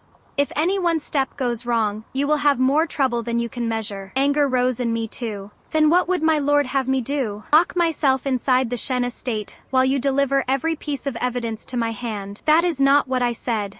Neither of us yielded. At last I said, Pei Yangqing, this trap was laid for me. His gaze darkened. And it is part of my case. But I am the one being targeted. So that gives you leave to disregard your own safety? I am not disregarding it. You always say that. The answer silenced me. The words in my last life nearly slipped out. I swallowed them hard. Pei Yangqing's eyes sharpened. What? Nothing. I looked away. I am going tomorrow. Silence lasted behind me for a long time. Very well. I turned. His expression had settled again. Set your trap. I will guard my person. The words were quiet still. Something tapped once against my heart. The next day, Lanruo Temple was crowded with worshippers. I had already sent Qingdai and Nanny Lin ahead once to confirm the side hall, the incense burner, and the rear exit. They also paid an adult temple worker responsible for sweeping to replace the original incense with ordinary agarwood. Ruhung led me toward the wisteria. Halfway there, just as expected, she claimed to feel faint. Elder sister, sit in the side hall first. I shall drink some water and come at once. I looked at her. Her head was lowered. She could not face me. Some mistakes cannot be understood through 10 warnings as well as through one thing seen with one's own eyes. I entered the side hall alone. The door stood half open. Gu Yanheng waited before the Buddha image in plain blue-green robes. When he saw me, surprise appeared on his face in exactly the right measure. Lady Shen? I almost applauded. A lovely performance. Why is young Master Gu here? I came to pray for an elder in my family. I did not expect to meet you. Another chance encounter in my first life. I had believed one after another. After the poetry gathering, you returned the flowers I sent. I have wanted to explain in person. There is nothing to explain. My lady misunderstands me deeply. We are scarcely acquainted. There can be no deep misunderstanding. He sighed. Yet I cannot help feeling we should not be like this. I looked at the incense burner. Smoke curled upward, and the fragrance was plainly not the agar wood I had arranged. Gu Yanheng had tampered with it after all. I did not lean closer. I took half a step back. Young Master Gu. Yes? Why were you so certain I would come here? His eyes paused. It is only coincidence. Then why did you prepare crabapple, patterned letter paper, knowing it was my favorite? I reached behind the altar and lifted an envelope. My name was written across it. I walked toward him one measured step at a time. The runaway horse at the flower fair was coincidence. The stolen poem was faulty memory. And this private meeting at Lanruo Temple is coincidence too. I stopped 3 paces from him. Young Master Gu appears to have been blessed with an extraordinary number of coincidences. He was silent for a moment, then suddenly smiled. It was not his usual smile. Once the gentleness fell away, the cool calculation beneath it became clearer. Lady Shen is indeed clever. Is that an admission? I merely wanted to see you. So you used my cousin. Lady Ruhong was simply willing to help. And the incense. I wrapped a handkerchief around the lid of the burner and lifted it, stirring aside the ash. A small incense pellet lay inside, stamped with the mark of Jinchun Trading House. Gu Yanheng's eyes finally darkened. Merely a calming fragrance. Is it? I said. The authorities can decide after testing it. He turned to leave. My second aunt, Nanny Lin, the abbot of Lanruo Temple, and several Shen women stood outside. Ruhung was behind them, her face bloodless. Young Master Gu. She stared at the incense pellet on the floor. Did you not tell me you only wished to explain the misunderstanding from the poetry gathering to elder sister? Gu Yanheng recovered his composure almost instantly. Lady Ruhung, I never asked you to do anything. Meeting Lady Shen today was also pure chance. But you wrote to me? Ruhung stopped halfway through the accusation. She had finally realized that admitting private correspondence with an unrelated man could damage her own reputation. Gu Yanheng had counted on precisely that. That was why he had dared use her. I watched the color drain from her face and felt no triumph. Only an old familiar ache. I had once been the same. I thought I was the specially chosen one, until the day I learned he had only needed me to believe I was. Gu Yanheng looked at me. confidence already returning to his eyes. Lady Shen, no one can prove I invited you here. True. I nodded. But the incense pellet is here, and the abbot can testify to what was found. You placed an unknown substance inside a Buddhist hall without permission. Whether it was meant to calm the mind can be determined by examination. His expression hardened. At that exact moment, something struck the rear window. A masked figure vaulted into the hall. Steel flashed and came straight for me. I had expected trouble and stepped back at once. Almost simultaneously, a dark figure moved in front of me. Pei Yangqing drew his blade and knocked the attacker aside. Several officers from the Court of Judicial Review rushed in from outside. The assassin saw the advantage lost and fled through the rear window. Changse led men after him. My first instinct, however, was to look at Pei Yangqing. His left sleeve had been slashed. The wound was shallow, but blood still seeped through. Anger rose in me at once. You are hurt, a scratch. You said you would remain outside. I was outside. Then why did you come in? Pei Yangqing looked at me. I saw the knife. One sentence left me with nothing to say. On the journey back to the city, we rode in the same carriage. I opened the You knew I had prepared for this. If no assassin appeared, you would have stayed here. Yes. My hands paused. He had truly kept his promise. He disagreed with my plan, yet had not ruined it. I tightened the bandage. Does it hurt? I asked immediately. Is Lady Shen taking revenge? I thought the heir of Dingguo feared no pain. Who told you that? I looked up. His eyes were lowered. In the greenhouse, you did not make a sound, because making a sound would have brought the men chasing me. After a while, I asked, do you always put yourself in the most dangerous place when investigating? I used to. Not anymore. Number Y. The carriage rolled over the stone road, and the breeze lifted one corner of the curtain. Pei Yangqing looked at the bandage still in my hands. Because now there is someone who would worry. My fingers trembled. The carriage fell so quiet that only the wheels could be heard. I lowered my head and packed away the medicine box, unwilling to look at him again. After we returned, Ruang shut herself in her room for 3 days. I did not go to comfort her. On the 4th day, she sent me a letter containing one sentence. Elder sister, I am sorry. I placed the letter in a box and did not reply. An apology was not the end. She needed to understand that what had truly harmed her was not Gu Yanheng's failure to love her. It was that, in trying to preserve a false romance, she had nearly pushed another woman into his trap. Same day, the Court of Judicial Review sent word. The incense pellet did contain herbs that clouded the mind, and the belt dropped by the fleeing assassin was embroidered on the inside with a private pattern used in the inner household of the Duke of Dingguo. Pei Yangqing's secret letter ended with one line. The Liu family may be behind Jinchun Trading House. I held the letter under the lamp for a long time. Madame Liu, Pei Yangqing's stepmother, the woman who, in my first life, had taken his place as heir away from him. At last, the plot that began at the flower fair had shown us the shadow behind it. Soon after Zhao Quan was imprisoned, trouble struck Chengxin Flower Nursery. First, several farmers who had supplied seedlings for years broke their contracts without warning. Then the carting firms commonly used in the capital refused to carry Chengxin's goods. In less than 10 days, a large portion of the western yard stood empty. Mother barely slept for several nights. Meanwhile, several elders of the clan came one after another, like cats scenting fish, urging her to sell the nursery cheaply to Jinchun Trading House. Its reputation has already suffered. You should count yourself fortunate that anyone is willing to take it. Wait any longer and the losses will only deepen. Jinchun is willing to offer more than 20,000 taels. That is already giving the Liu family face. I listened from behind the screen until I could bear no more, then swept the curtain aside. Who said we are selling? Great, Uncle Third frowned. The elders are discussing serious business. A young woman should. The nursery is my mother's dowry. I sat beside Mother. I am her daughter. Why should I not hear? His face darkened. Finding a few errors in ledgers does not make you a merchant. Your suppliers are gone. The carriers refuse you. Can you summon flowers from empty air? Number? I laid a list on the table.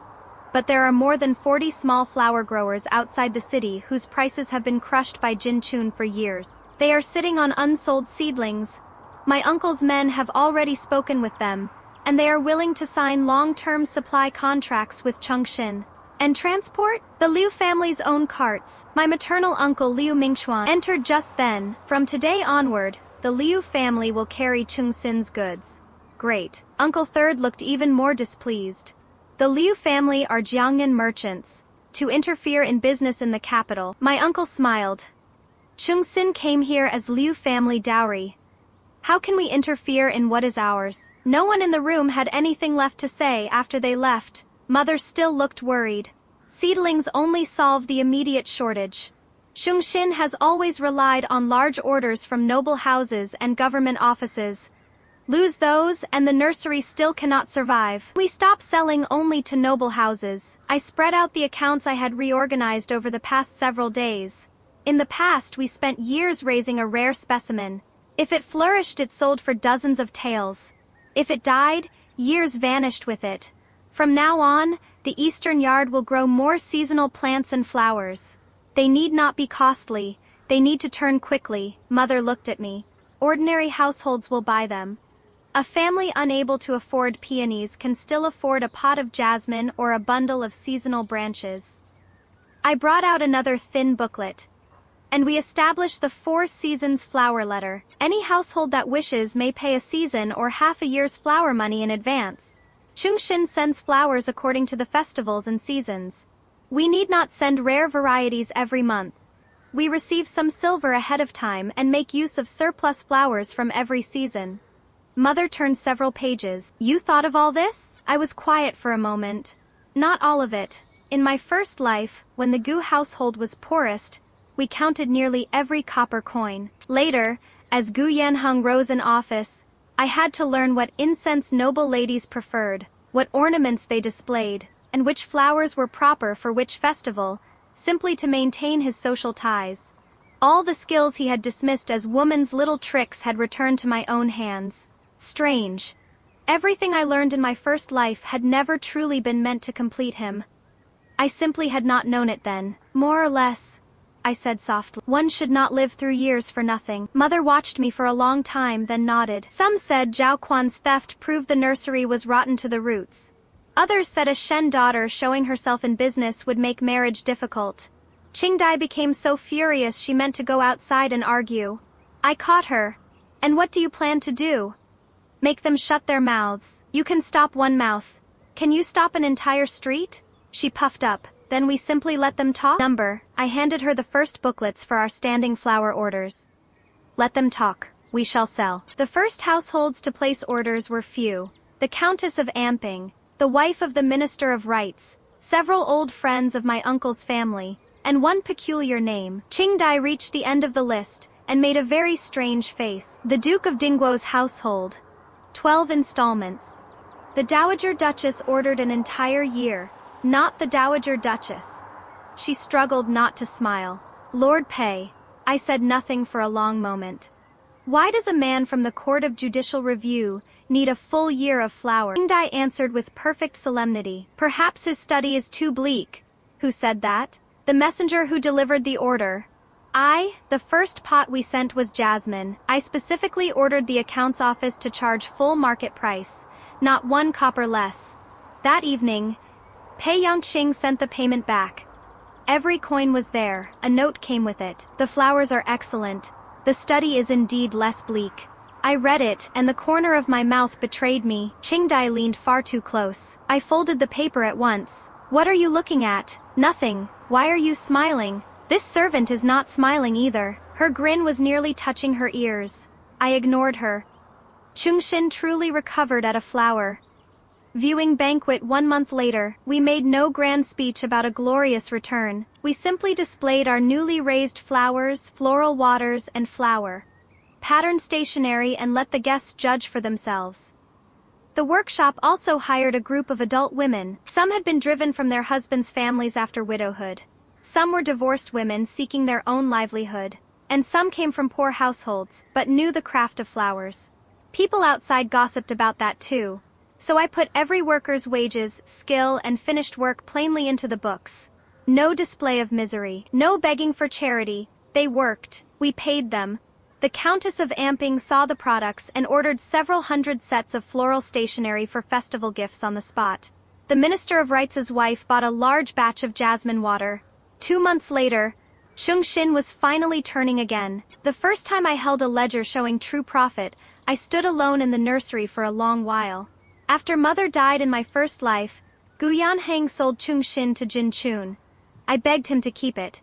He said it was only a place of trade and asked why I clung to it. Now I understood. I had never been trying to preserve only a flower nursery. I was preserving mother's life's work. Accounts I could read with my own eyes. The knowledge that even if I married no one at all, I could still live well. I had barely begun to enjoy that victory when trouble reached father. The palace spring banquet was approaching, and the court of imperial sacrifices purchased flowers and plants from several nurseries. Father, Shen Tingzhang, served as a director in the Ministry of Rights. He oversaw ceremonial rules and document verification for the banquet, not purchasing. Yet in a shipment of white heart orchids delivered to the inspection point outside the palace gate, officials found a powder that should not have been there. Worse, the merchant guarantee sent with the shipment bore father's private seal. The wording was explicit. Shen Tingzhang personally guaranteed the shipment from Chungxin Flower Nursery and declared that he had examined the plants, so no further inspection was necessary. It was almost identical to the forged evidence that had destroyed him in my first life. The night father was suspended pending investigation. Mother's teacup shattered in her hand. I stood in the hall, my mind blank for one heartbeat. I had found Zhao Quan in advance. I had recovered the blank documents. Why had this paper still appeared? Was fate truly a snake hidden in the dark, able to coil around every road and strike the Shen family no matter where I stepped? Father called my name. I came back to myself sharply. I could not panic. Father was still here in this life. I forced the cold from my fingertips. Is the flower still preserved? Sealed as evidence? Are the seals intact? They have remained intact since the shipment was moved from the inspection station to the court of imperial sacrifices. Then let me see the pot tomorrow. Father frowned. This is an official case. I will not touch the evidence. I met his eyes. Only ask the investigators to bring the pot within sight. Every batch of Chungxin's flower pots comes from a particular kiln. The clay, glaze, and markings beneath them differ. One glance will tell me whether it is ours. The next day, the Court of Judicial Review and the Court of Imperial Sacrifices examined the evidence together. To avoid conflict of interest, Pei Yongqing did not preside. He remained responsible only for the separate line involving Jinchen Trading House and the assassination attempt. Another official questioned me. I stood beyond the long evidence table and never crossed the marked line. The white heart orchid pot looked almost identical to those used by Chungxin, even bearing the fired characters Chungxin on the base. But one glance was enough. It is not ours, the official asked. On what grounds does Lady Shen say so? For the past 3 years, Chungxin's pots have come from the Chen family kiln south of the city. They use fine river clay. After firing, the base shows delicate straight drag marks. I pointed toward the evidence. This pot has circular marks and the clay is redder. It resembles the work of several small kilns in the northern outskirts. The official had an authentic Chungxin pot brought in, side by side. The difference became obvious. A mark could be copied. The traces left by clay and kiln fire were much harder to counterfeit. The investigators' expressions grew grave. If the seals had not been disturbed after the pot entered the court of imperial sacrifices, then the switch most likely occurred around the inspection point outside the palace gate. Unfortunately, the 2 minor clerks assigned there that day had both vanished. Father was silent for a long time after returning home. Before leaving the room, he remarked, Lord Pei recused himself from presiding today. At least he understands fairness. I looked up, coming from my father. That was high praise indeed. I said nothing, and lowered my head to drink tea. Jinchen Trading House kept an abandoned warehouse in the western quarter. For more than half a year, goods had been moved in and out at night with no record in the official accounts. I changed clothes as soon as I finished reading. Qingdai stared at me. Where are you going, my lady? The western quarter. You promised master this morning that you would not throw yourself into danger. I am only going to identify something. Every time you say that, It somehow becomes more than identifying something. She was becoming increasingly difficult to deceive. In the end, I took Steward Joe and 2 household guards and sent someone ahead to inform the Court of Judicial Review. When our carriage reached the western alley, Pei Yongqing was already waiting. The moment he saw me descend, his face turned grim. I sent that message so you could draw the markings on the pots. I cannot draw a scent. We could bring a gardener. I know the ceiling clay and flower scents used by every batch from Chongqing better than anyone. I walked past him toward the warehouse. If my lord continues arguing, the men inside may actually escape. He stared at my back for a long moment, then followed. You always have an answer. Thank you for the compliment. It was not one. I shall take it as one. The abandoned warehouse was filled with empty flower pots and wooden crates. Several crates bore old Chongqing marks. But inside were night, blooming jasmine, aconite, medicinal herbs, and different pollens. In one corner, I found a heap of broken red clay pot bases. Their pattern matched the pot in father's case. This is the place. Pei Yongqing immediately ordered Chongqing to search for ledgers. We had just reached the deeper part of the warehouse when a lock slammed outside. Smoke began seeping through the cracks around the doors. Fire! Qingde cried. Flames raced along the dry flower branches. Pei Yongqing kicked at a side door, but it had been boarded shut from outside. I stood frozen. The instant I smelled smoke, my body ceased to belong to me. Every sound receded. The snapping of burning wood merged with the cold courtyard from my first life. I heard Gu Yanheng beyond the door again. Lingyi, do not blame me. I knew this was not the Guyu household. I knew people stood around me. Yet my legs felt nailed to the floor. I had even forgotten how to breathe. Hands caught my shoulders. Shen Lingyi, I could not see his face. I saw only a door that would never open. Look at me. His voice cut through the smoke. Shen Lingyi, look at me. At last I raised my head. Pei Yongqing stood between me and the brightest flames, shielding my sight with his body. This is not before. We will die. We will not. He did not tell me not to be afraid. He did not promise everything would be fine. He simply took my hand and pressed my palm against his chest. His heartbeat was fast and solid and real. The exit is behind us. Chongqing is already prying the boards loose. If you choose to trust me, come with me. Sparks fell from the roof. I flinched. Pei Yongqing did not seize me, carry me, or drag me. He stood there and waited for me to decide. In the fire of my first life, no one had go.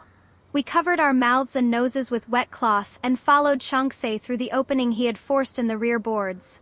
A corner of the warehouse collapsed behind us with a roar. I dropped to my knees outside, coughing until tears streamed down my face, but my hand still clutched Pei Yongqing's. Chongqing came to help me up. Only then did I notice officers from the Court of Judicial Review all around us. My lord, I rasped. You may let go now. Pei Yongqing glanced downward. You are the one holding me. My fingers stiffened. I immediately tried to release him. Instead, he tightened his hand around mine for one brief moment. You trusted me once just now. Trust me a little longer. It will do no harm. My eyes suddenly burned. The officers soon rescued a charred ledger from the other side of the building. It recorded Jinchun Trading House's secret accounts for nearly 2 years. One entry was perfectly clear. 3rd day of the 3rd month. Paid Gu Yanheng 320 taels. Purpose Shen family carriage and horses. I stared at the line. At last, the 10 years of devotion from my first life had a price written beside them. The destined meeting for which I wagered an entire lifetime had cost 320 taels. The secret ledger from the western warehouse proved Gu Yanheng had taken part in the runaway horse scheme and that Jinchun had hidden the false flower pots, but it was not enough to clear father. The manager of Jinchun Trading House vanished overnight. The 2 clerks from the palace inspection point vanished as thoroughly as smoke. Madame Lu moved even faster, filing a petition claiming Jinchun had no connection to the Duke of Dingguo's household, and that the so-called secret ledger had been forged by the Shen family to escape punishment. 3 days later, father was temporarily detained pending trial. When the officers came to the Shen estate, I stood on the steps and almost forgot to breathe. The image overlapped with my first life again. Father's official robe was removed. Mother held the doorframe, her hands shaking violently. My brother's face was iron gray. He looked ready to follow the officers all the way to the Court of Judicial Review and stand guard outside. The difference was that this time I had not married away, nor did I kneel before Gu Yanheng's gate and beg. I walked down the steps and straightened father's collar. Father. He looked at me. Take care of your mother. Come home and do it yourself. He stared, startled. My nose stung, but I smiled anyway. Your daughter will bring you back. He said nothing more. He only nodded once. Heavily after father was taken away, mother finally collapsed in my brother's arms. My head rang. I wanted to cry. I wanted even more to find someone and strike him until my arms ached. Then I sent my brother to contact men who had worked with father. I took Qingdai and spread every transport record from Chengxin over the floor. A single flower passed through several hands between grower, nursery, and palace gate. They could make 2 petty clerks disappear. They could make 1 merchant manager flee. Surely they could not erase half the capital. Deep into the night, the steward entered. My lady, young Master Gu requests an audience. I stared at the ledger for a while before looking up. He came quick. Let him in, Qingdai immediately protested. My lady, do not worry. I glanced at the open window and the guards outside the door. Tonight, I am leaving the doors open. Du Yanheng entered in the same restrained blue-green robes, as though the secret account naming him had nothing to do with him. Lady Shen, I heard what happened to Lord Shen. Your news travels swiftly. How could I fail to care when the Shen family is in trouble? I nearly laughed. In my first life, the instant our family fell, his first concern had been cutting all ties with us. This life he had learned to care. Perhaps because Chengxin had not yet fallen into his hands. Gu Yanheng sat and lowered his voice. This case touches the palace. Ordinary people cannot interfere. I have recently become acquainted with a person of influence who may be able to help Lord Shen. I closed the ledger. And the price? He blinked. Why would my lady ask that? Young Master Gu did not come to my home in the middle of the night merely to tell me he knows an influential person. He was silent, then gave me a helpless smile. You always think the worst of people, then assume I am wrong. I stood Qingdai. See our guest out. Gu Yanheng finally said. My feet stopped. For one instant, the woman I had been in my first life seemed to strike the inside of my chest. Back then, I had knelt and begged him to save father. In this life, he had come willingly to trade my father's safety for marriage. No matter which road we took, Gu Yanheng always raised his price when someone else was most desperate. Slowly, I turned. Young Master Gu wishes to marry me. I know this is not the proper time to speak of marriage. It is an excellent time, he frowned. I crossed to the main doors and threw both wide open. The courtyard outside was bright with lamps. Since father's arrest, scarcely anyone in the Shen estate slept. Stewards, senior maids, guards, and account clerks moved everywhere. The moment the doors opened, they all looked toward us. Gu Yanheng's face changed. What are you doing? I raised my voice. Young Master Gu just said that if I marry him, he can ask an influential patron to save my father. The courtyard went still. I looked back at him. Since young Master Gu says he means to share the Shen family's burdens, then please repeat it before the entire household. Who is this patron of yours? And by what authority can that person influence this case? The gentleness on Gu Yanheng's face finally cracked completely. Shen Lingyi, there is no need to humiliate me like this. You were the one who used my father's safety to bargain for marriage. I held his gaze. If anyone humiliated you, it was yourself. He swept his sleeve and turned to leave. As he reached the door, I deliberately let him glimpse the charred corner of a ledger on the table. It was a false cover our accountants had made to resemble the old book. The real secret ledger was already at the Court of Judicial Review. Gu Yanheng's step paused, only once, enough. Less than a quarter hour after he left, Pei Yangqing's men followed him. That night, Gu Yanheng went to an estate west of the city. Hidden there was one of the missing palace, gate clerk Xu Cheng, alive. At dawn, Pei Yangqing laid one statement after another before me. Xu Cheng admits Jinchun's people switched the tribute flowers before they entered the palace. The false pots and the powder both came from the western warehouse. I asked at once, will he testify in court? He is still hesitating. What hold does Madame Lu have over him? Pei Yangqing paused. His family, my heart sank. Can we find them? Men are already searching. We sat in the study through the entire night. I read statements while he organized names and routes. Near dawn, my eyes burned with dryness. I suddenly asked, "Why have you never once told me that you will certainly save my father?" Pei Yangqing looked up. "What? That it will surely work out. I cannot promise that. But if you did, perhaps I would feel calmer." He watched me for a long time before answering. "I will not use your father's life to purchase a few hours of peace for you." My nose stung. Gu Yanheng had always excelled at promises. He promised to treat me well all his life, promised never to forget the Shen family's kindness, promised that one day I would become the most envied lady in the capital. Pei Yangqing promised nothing. Yet he sat beside me through the entire night, placing every piece of evidence that might save father into my hands. At daybreak, Changsei rushed in. "My lord, we found them!" Xu Cheng's family had been hidden at a country estate belonging to the Duke of Dingguo's household. While rescuing them, the officers also found an old gardener who had once raised medicinal flowers for that household. Even more remarkably, the gardener knew an old matter from 20 years earlier.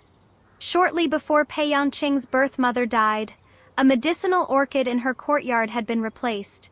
The gardener had always suspected something was wrong with that plant. The merchant route that supplied the flowers at the time had been run by the predecessor of Jinchun Trading House. Two cases separated by decades had finally joined. Xu Cheng agreed to testify, but before the formal hearing, he had to reach the Court of Judicial Review alive. Madame Lu clearly understood that as well. Shangsei learned that her people intended to act on the day the flower fair reopened in May. The March fair had ended in chaos after the runaway horse and the attack on Pei Yangqing. To placate the merchants, the capital prefecture scheduled another fair in May. Chungxin was one of the largest flower dealers. If I suddenly failed to appear, the enemy would become suspicious. When mother learned I intended to go, she truly lost her temper with me for the first time. No, her eyes were red. "Every one of these schemes has nearly taken you from me. Lingyi, I do not care about the business. You are not going." I wrapped my arms around her. "Mother, this is not for the nursery. All the more reason not to go. It is for father." Her body went rigid. I buried my face against her shoulder. At first I thought avoiding the flower fair would let me avoid Gu Yanheng, but Gu Yanheng came anyway. Father's case happened anyway. Even the fire found its way back to me. I closed my eyes. Some things do not vanish because we avoid one road. I do not want to hide anymore. After a long time she said hoarsely, "Then promise your mother one thing." "What?" "Do not think only of winning." She touched my face. "You must come back too." My eyes burned. I promise. On the day the flower fair reopened, I wore a pomegranate, not the crabapple red of my first life. I chose this one myself as Qingdai tied my sash. She kept staring. "My lady, wear the soft armor. It will make me look bulky. Bulky is better than being cut by a blade." I surrendered and put it on. When I stepped outside the Shen gates, Pei Yangqing stood beside the carriage. He wore ordinary black robes today, not official dress. I looked at the carriage. "Will my lord ride with me?" "Remember why. They are watching you." He indicated the corner of the street. "I will stay where you can see me whenever you turn your head." I followed his gaze. Shangsei and several officers in plain clothes had already blended into the crowd. I nodded and entered the carriage. As we reached the southern market, flower scent, voices, and horse bells rushed around us. The stone bridge, the wine shop, the intersection hung with colored banners. Memories from 10 years ago struck all at once. My hand tightened unconsciously around the curtain. Qingdai immediately looked at me. "My lady, I am fine." I lifted the curtain and glanced behind us. Pei Yangqing rode beyond the edge of the crowd. When he noticed my gaze, he gave a small nod. He did not urge me forward. He did not ride closer. He only let me know he was there. Slowly, I loosened my fingers. This time, no one had arranged my entrance into this market. Every step was mine. Chungxin's stall stood at the far end of the fair. After descending, I personally checked each display. The real Xu Cheng was nowhere near us. The Court of Judicial Review had hidden him in another flower convoy moving from the opposite direction. The rumor we released said Xu Cheng would be concealed inside the Shen family's blue-roofed carriage. To catch whoever made the attempt, we had dusted the carriage axles and several wooden crates with blue vine powder. The powder itself was colorless, but turned deep blue when wet. At the busiest hour of the afternoon, a flower cart suddenly blocked the street. Our blue-roofed carriage should have been waiting in the rear lane. Instead, the driver shouted, "The horse has bolted!" The animal screamed and surged forward. The crowd erupted into chaos. I stood behind an upper-floor window above the stall, my palms instantly slick with sweat. Exactly like my first life. Then a blue-green figure burst from the crowd. Gu Yanheng. He actually meant to reenact the same heroic rescue. I almost laughed, but this time, I was not in the carriage. The compartment held several sacks of water-soaked flower clay. The wheel struck a stone post. The carriage door flew open. The sacks tumbled out with a crash. Gu Yanheng had just reached the side when muddy water and clay poured over him from head to foot. The entire street went silent for one beat. Someone laughed first. Then the whispers exploded all around us. I descended from the upper floor one step at a time. Gu Yanheng stood drenched in mud, his expression hideous. Shen Lingyi. Was young Master Gu not here to save someone? I stopped on the steps. The carriage is empty. How did you know which side to run toward? For once, he had no answer. At the same time, officers from the Court of Judicial Review sealed the street. One man in black, realizing the plan had failed, turned to disappear into the crowd. Qingdai had been waiting for exactly that. Water! Flower growers on both sides lifted buckets and threw them. Deep blue stains bloomed instantly across the man's cuffs and hands. The officers seized him at once elsewhere. The convoy carrying the real Xu Cheng had already reached the Court of Judicial Review safely. At last, Gu Yanheng understood. Today's performance had never been his. I looked at his mud-streaked face and felt strangely calm. In my first life, he had stood outside the trap and waited for me to fall in. In this life, I stood outside and watched him charge into an empty carriage. So this was destiny. Change where one stood, and it became almost ridiculous. Shen Ruong stepped from behind the crowd holding a wooden box. Her face was pale. Gu Yanheng saw her and his gaze turned cold. Ruheng, what are you doing here? It was the first time he had ever addressed her so intimately in public. Her body trembled. A single word might have softened her heart all over again. Instead, she opened the box and took out one letter after another. You wrote all of these to me. You said saving me at the flower fair was fate. You said that if I helped you meet elder sister, you would ask the Shen family for a marriage. She lifted her head, tears already falling. But in every letter, you asked what elder sister liked. When she left home, who managed the nursery. You never once asked what I liked. Gu Yanheng said coldly, letters can be forged. Ruheng's face went whiter. I did not speak for her. From the bottom of the box, she drew out a jade fastening. You dropped this in the side hall at Lenruo Temple. One matching fastening was missing from Gu Yanheng's belt that very day. The crowd grew louder. Suddenly, he lunged toward me. Steel flashed from his sleeve. I had expected it and stepped aside, but before I could move further, Pei Yangqing was already in front of me. One kick sent the short blade skittering away. Officers forced Gu Yanheng to the ground. He still stared at me with bloodshot fury. Why? For the first time, his voice held no gentleness at all. Shen Lingyi, in this life I have never truly harmed you. Why have you opposed me from the very first moment we met? I looked at him, and for an instant the question seemed absurd. In this life, Gu Yanheng had not shut me in a freezing courtyard. He had not watched the Shen family collapse. He had not stood beyond a burning door and told me not to blame him. Yet he had bribed a driver to create the runaway horse scene. He had used Ruheng to lure me to the temple. He had taken part in Jinchun's false flower pots and forged evidence. Evil does not need to reach its worst ending before it becomes evil. The moment he began treating other people's lives as steps in his climb upward, he lost the right to ask why. I met his gaze and said each word clearly, because everything you have done deserves a price. Ji Yanheng suddenly laughed. Fine, Shen Lingyi. Do you truly believe Pei Yangqing approached you only because he owed you his life? My heart tightened. He twisted around. He already knew your father was connected to the old case involving his mother. Every sound around me seemed to vanish. I looked at Pei Yangqing. He stood where he was and did not deny it. Gu Yanheng's words were a needle, not enough to kill, but driven into the one place I could least bear to touch. Trust. In this life, what frightened me most was no longer being unloved. It was someone extending a hand while hiding his true purpose inside his sleeve. In the archive room of the Court of Judicial Review, Pei Yanqing and I stood on opposite sides of a long table. He placed every old case file he could find before me. When did you begin investigating the Shen family? Before I met you in the greenhouse. Cold spread through my chest. So approaching the Shen family was not only about the assassination attempt. Number the token, helping me investigate Zhao Quan, following Jin Chen with me. I stared at him. How much was for the case? And how much was for me? Pei Yanqing was silent for a moment. At first both. The answer was so honest that it made me angrier. And later I discovered your father never guaranteed the shipment of medicinal orchids. He pushed an old record toward me. On the contrary, he found irregularities in the list of suppliers and reported them 3 times. I looked down.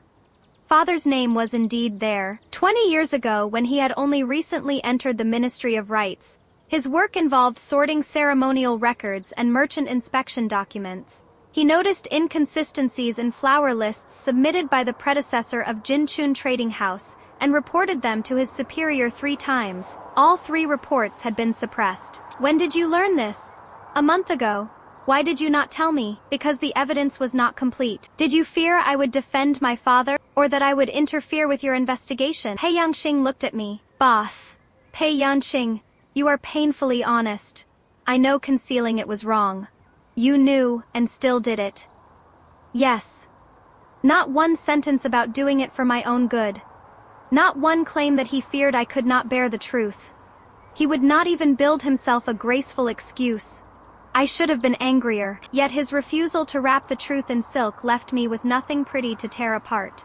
He placed the archive room key on the table. Every relevant copy is here. You may read them. You may also bring anyone Lord Shen trusts to review them. I stared at the key. Go Yanheng had once kept. He said matters of court were not for women. Later I learned that room held his letters with Jinchun Trading House and the evidence that slowly drove the Shen family toward ruin. Are you not afraid I will find something that harms the Shen family? I am. Then why give me the key? Because continuing to hide the truth is the surest way to lose your trust completely.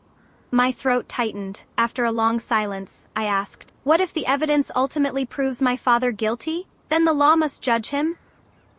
Even if he is my father? Even if it were my father. Somehow, the anger in my chest slowly quieted. I did not need a man who, simply because he cared for me, declared every Shen innocent by default. That was not trust. It was partiality, and I already knew what harm partiality could hide. I need time. Take it. Do not come to the Shen estate for the next few days. Very well, he answered so quickly that something inside me ached. Still, I did not turn back. At the archive door, I paused. Pei Yanqing remained where he was. He did not follow. He did not use the debt of his life, our partnership, or feelings neither of us had named to force forgiveness from me. That restraint explained more than any speech could have. 3 days later, I finished every old file. Father had no part in Lady P's death. The medicinal orchid had indeed been switched through the same trade route that later became Jinchun's. At that earlier time, Jinchun was still small, and its hidden financier was Madame Lu, newly married into the Duke of Dingguo's household. Father's reports had not been suppressed by chance. Someone had protected that route. I held the final record and sat there until dark. Qingdai asked in a tiny voice, "My lady, are you going to find Lord Pei?" I glanced at her. "Have you suddenly become very idle?" I only noticed that in these 3 days, his lordship sent official papers twice, and not a single pot of flower. He investigates cases. Why should he send flowers? He investigated cases before too. I said nothing. Qingdai lowered her voice further. The jasmine was rather pretty. I closed the file. Prepare the carriage. Her eyes lit up. To the Court of Judicial Review? To bring father home. Father's suspicion had been greatly reduced, though the old and new cases were too entangled for him to be fully cleared before the formal hearing. On the day of the hearing, a crowd stood outside the Court of Judicial Review. Father, Gu Yanheng, the manager of Jinchun Trading House, the palace gate clerk Xu Cheng, and Madame Lu, the Duke of Dingguo's second wife, were all present. Because Pei Yanqing was directly connected to the old case, he again recused himself, and stood only to one side. Madame Lu wore the formal robes of a titled noblewoman and looked perfectly composed. Her first words attacked the evidence itself. The Shen family wishes to clear Shen Tingzhang. Lord Pai wishes to seize control of the ducal household. How can evidence supplied by either side be trusted? The presiding judge did not argue. He examined the evidence piece by piece. First came Shu Cheng's confession that the tribute flowers had been switched, then the secret ledger from the Western warehouse, then the manager's correspondence. Madame Lu denied everything. She even produced a contract supposedly written 20 years earlier, claiming that Lady Pai's medicinal orchid had originally entered the ducal household through a Shen-associated supply route. Shen Tingzhang had been junior then, she said, but he had handled the merchant lists. The moment the old contract appeared, whispers swept through the crowd. I stared at two details in the writing. My heart began beating faster. I had seen the name of that orchid while going through the nursery ledgers. Mother had once remarked. That pale petaled medicinal orchid was only brought into the capital from Nanzhou later. At the time, I had treated it as an idle fact from an old nursery book and remembered it without reason. And then there was the paper, pine grain paper. While sorting old letters recently, my uncle had mentioned that Joji Paper House had been open for less than 20 years. Its first pine grain sheets had become fashionable among noble houses precisely because the pattern was new. I rose. Presiding Lord, I ask that one matter be examined. Everyone in the hall turned toward me. I bowed first. Madame Lu's old contract cannot be 20 years old. For the first time, her eyes truly changed. I had Chengxin's old flower register brought forward. The contract states that this medicinal orchid arrived in the capital from Nanzhou in the third month 20 years ago. But Chengxin's register and the Liu family's trade records prove that this variety was not successfully cultivated by Nanzhou growers until 3 years later. Only afterward did it enter the capital. I pointed to the sheet itself. And this contract is written on Joji pine grain paper. Joji Paper House opened only 19 years ago. I raised my eyes to Madame Lu, so I must ask, Madam, how did paper that did not exist until 19 years ago become a contract written 20 years ago? The courtyard went silent first, then erupted. The manager of Jinshan Trading House turned completely white. At last, Madame Lu lost her composure. The presiding judge immediately ordered old records from the paper house and the Liu flower registers to be checked. Piece by piece, everything matched. The so-called 20-year-old contract had indeed been forged later. The old gardener also identified the truth in court. The medicinal orchid in Lady Pei's courtyard had not arrived through the Shen route in the ordinary way. It had been secretly replaced by someone from Madame Lu's household. Xu Cheng then admitted that the new tribute flower switch had likewise been forced by Madame Lu's men, who threatened his family. Two lines separated by 20 years finally joined. Madame Lu's composure shattered. I only did it for Yan He. She turned sharply toward Pei Yangqing. You are the eldest legitimate son. The title was yours from birth. What did my son have? If I did not fight for him, he would spend his entire life beneath your feet. Pei Yangqing stood there, calm and unreadable. Yet I suddenly thought of Ru Heng. She too had once believed that only being chosen by Gu Yanheng could prove she was not lesser than me. People are different, but the roots of certain mistakes are terribly alike. Some people believe that if their resentment is deep enough, it becomes a reason to wound others. I looked at Madame Lu. You were afraid your son would receive nothing. That fear was real. So were the people you harmed. She closed her eyes and offered no further defense. In the end, Madame Lu was detained and judged for years of conspiracy, attempted murder, and framing court officials. Her son, having knowingly concealed the crimes, lost the right to inherit the ducal title and was moved to a separate residence. Jinshan Trading House was seized and its manager punished according to law. Gu Yanheng lost his scholarly rank and was sentenced to exile at the frontier for bribing a driver to stage the runaway. Horse incident, assisting in forged evidence, placing drugged incense without authority, and helping conceal a witness. When the judgment was read, he suddenly looked up at me. Shen Lingyi. I did not avoid his eyes. If I had never done these things, his voice dropped. Would you have number? I knew what he meant to ask. Not whether I would forgive him. Whether I would love him. I did not even let him finish. Even without 10 years from another life, I would never love the man you are now. He stared. I continued, Real affection does not begin in deception, nor survive by taking from another person. From the beginning, you never wanted me. You wanted the Shen family's gate, Chengxin flower nursery, and everything I could bring you. You lost because you never learned to see anyone else as a person. His expression slowly emptied. After a long time, he gave one small laugh. So that is it. When the guards led him away, he did not look back. I remained where I was and felt none of the fierce triumph I had once imagined. A stone that had pressed on me for 10 years had finally been moved aside.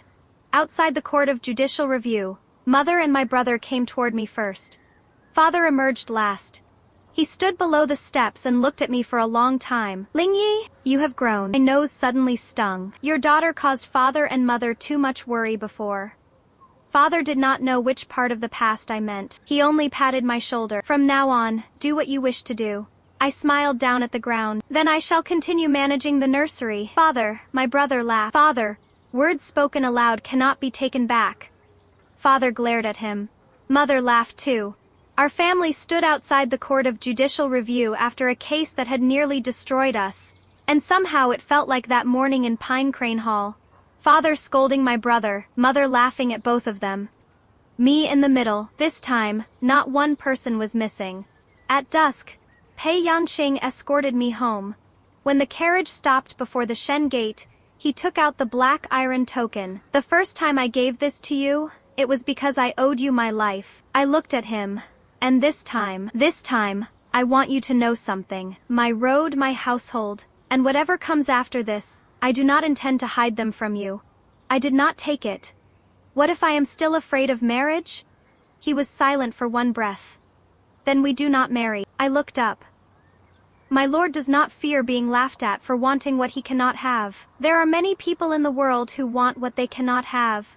I will not be unique, and if I never agree, then I will never force you. He pushed the token half an inch closer. What I ask for is your willingness, not a marriage contract. My eyes suddenly burned. In my first life, I knelt before my parents to beg for marriage. Afterward, I lowered my head again and again to preserve the appearance of a proper husband and wife. I had believed love always required someone to sacrifice, someone to burn the road behind them, someone to prove they loved enough. Pei Yangqing placed the choice before me instead. He was also willing to accept that I might never choose him. At last, I picked up the token. I am accepting this.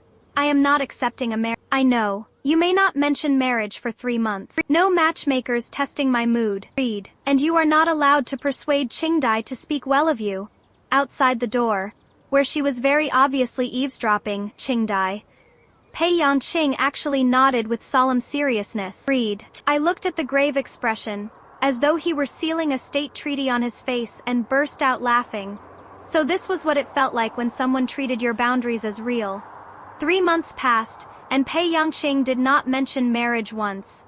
Not one word. The man obeyed rules almost excessively. I sometimes suspected he had taken my 3 months as an official injunction from the Court of Judicial Review. Qingdai could bear it no longer.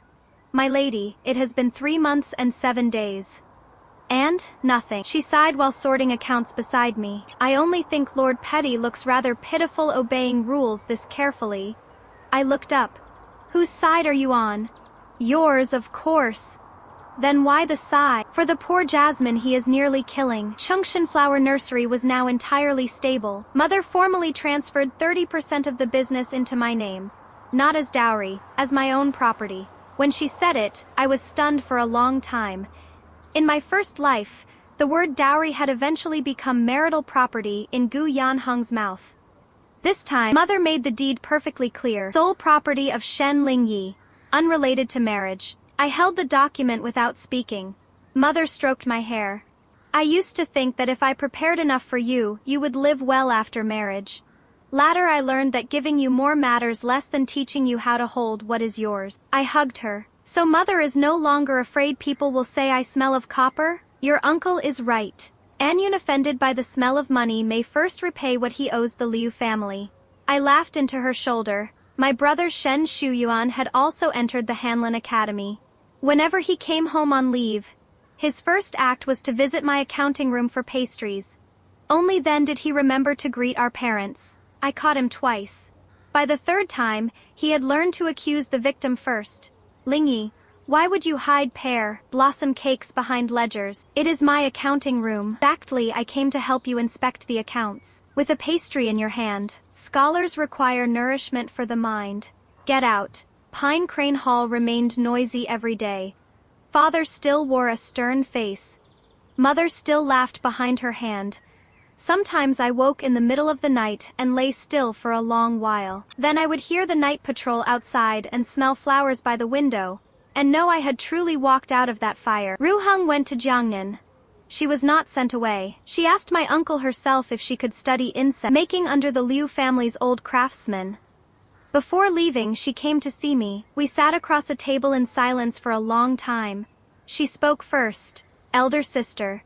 Was I terribly foolish before? I considered it. A little. She stared at me speechless. I laughed. Then she laughed too, until tears reddened her eyes. Elder sister chose clothes better. Elder sister studied poetry and books better.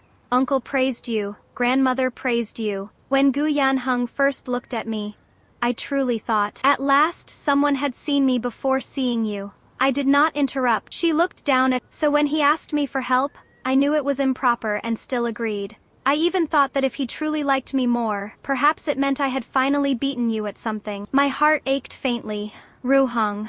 She looked up. You never needed to beat me. I know. She sniffed. I know now. After she went to Jiangnan, she wrote every month. She did not repeatedly beg forgiveness.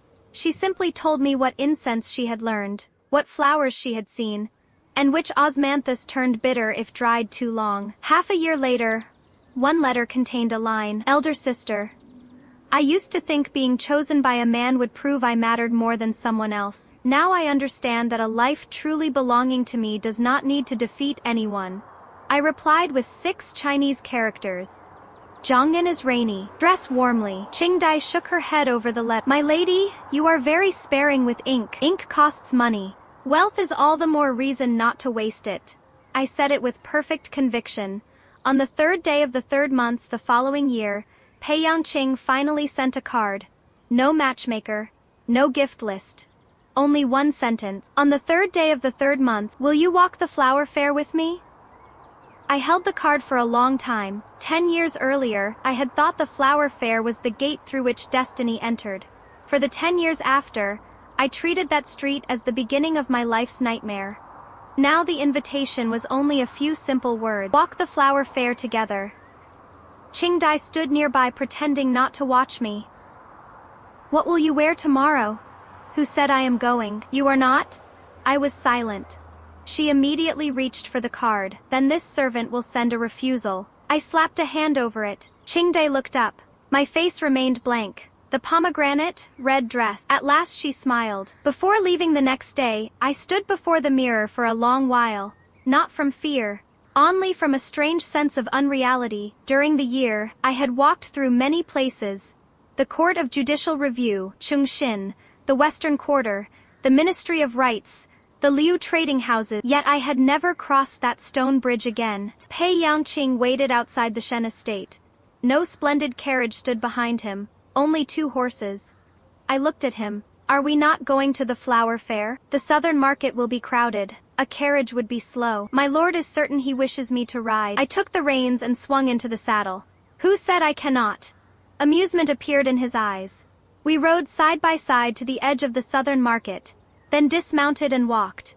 The closer we came to the fair, the thicker the crowd became flower. When I reached the stone bridge, my steps slowed despite myself. The bridge had not changed. The railings had not changed. Even the tea shop beside the street still bore its old sign.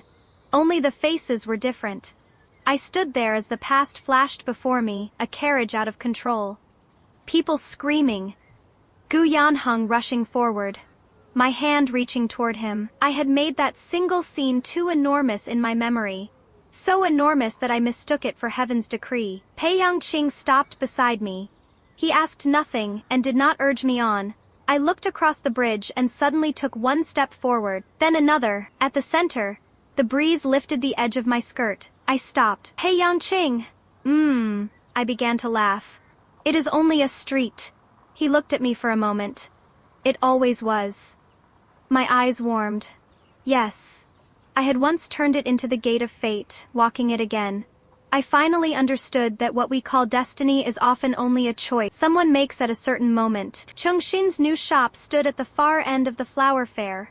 A line had already formed outside. The workers Qingdai arranged were so busy they barely touched the ground. Beside the signboard hung a smaller wooden plaque. Flower workshop hiring year-round. Pay according to skill. I stood across the street and looked at it for a long time. This was what I truly wanted to leave behind at the flower fair. Not a tale of a hero saving a beauty. A shop that belonged to me.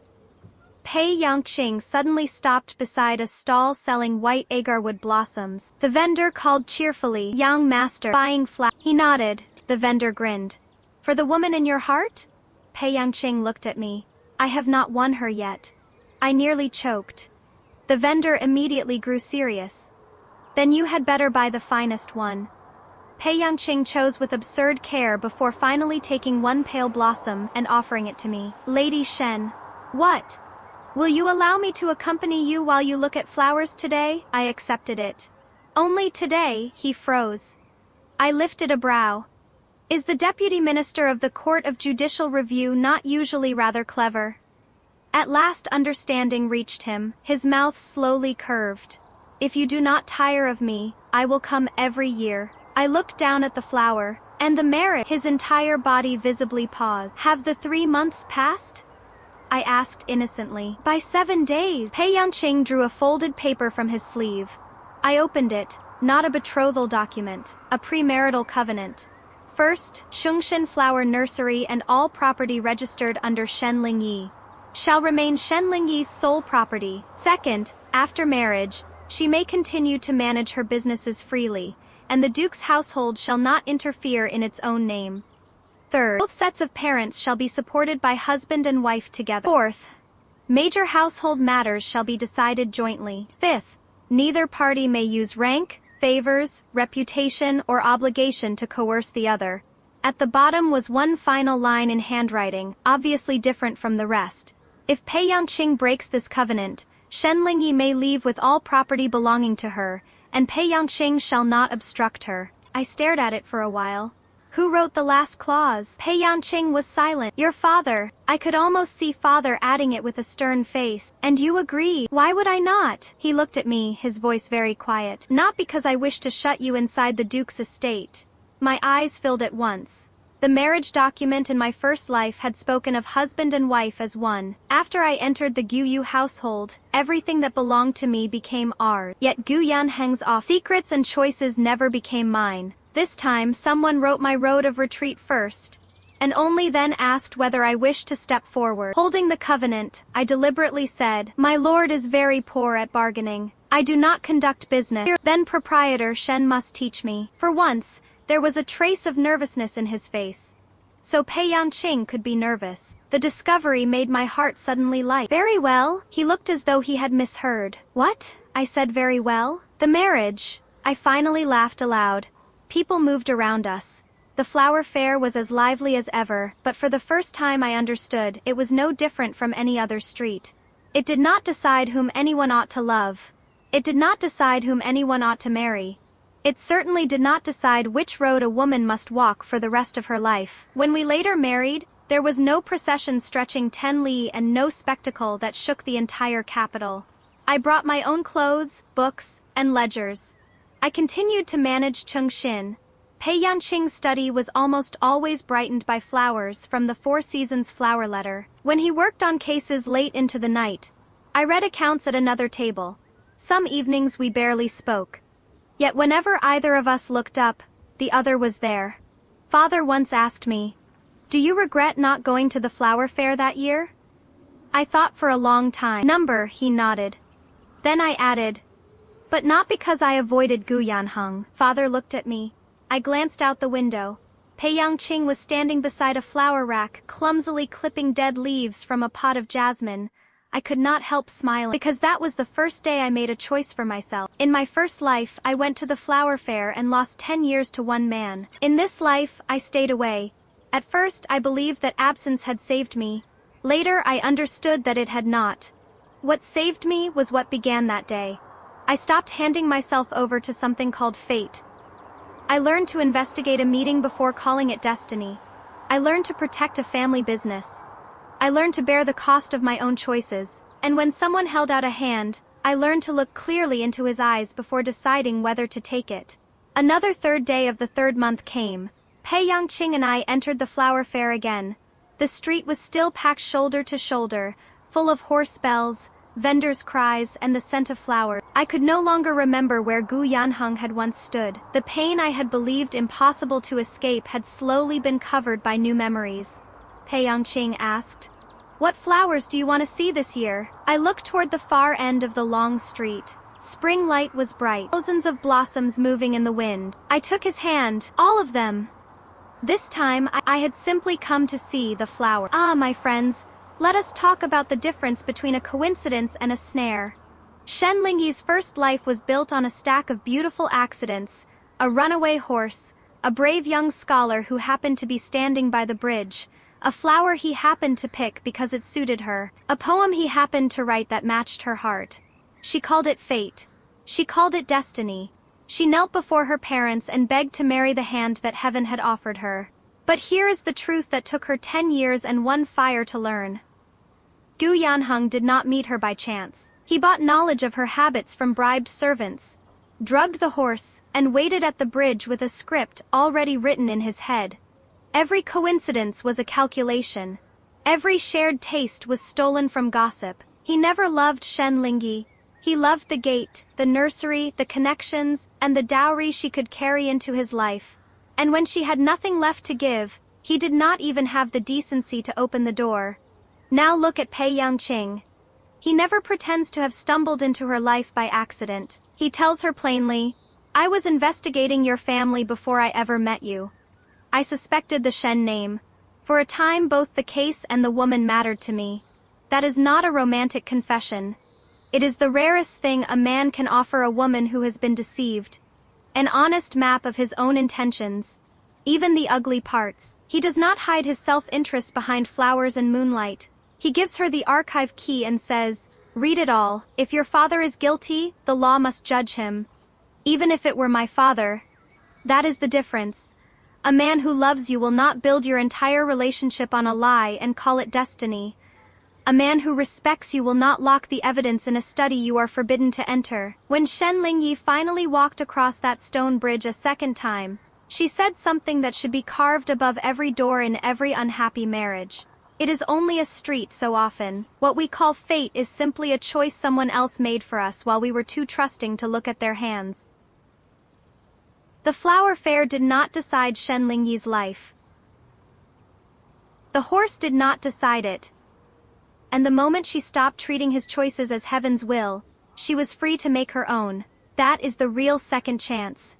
Not avoiding one street on one March morning, but learning to see the difference between a hand reaching out to save you and a hand reaching out to trap you. One holds you steady. The other only wants what you are carrying. Vera's pole, the coincidence. He happened to save her, happened to share her tastes, happened to love the same poem, a sign from heaven, or a stage built by a man who already knew the script. The avoidance, she stayed home on the third day of the third month. But the horse still bolted, and fate still came looking. Can you ever truly outrun someone else's plan? The honest map, Pei Yangqing, admitted he investigated her family before he knew her. Both the case and the woman mattered. Refreshing honesty? Or a wound too deep to trust again? The door, he stood outside the burning room, and asked her not to blame. Should she? The question, if you could live your life again, would you avoid the person who ruined you, or would you walk straight toward them with your eyes finally open? Tell me, friends, if someone handed you a second life and you knew exactly where the trap was set, would you stay home, or would you go to that flower fair, stand in the light, and let the trap spring on empty air? Until next time.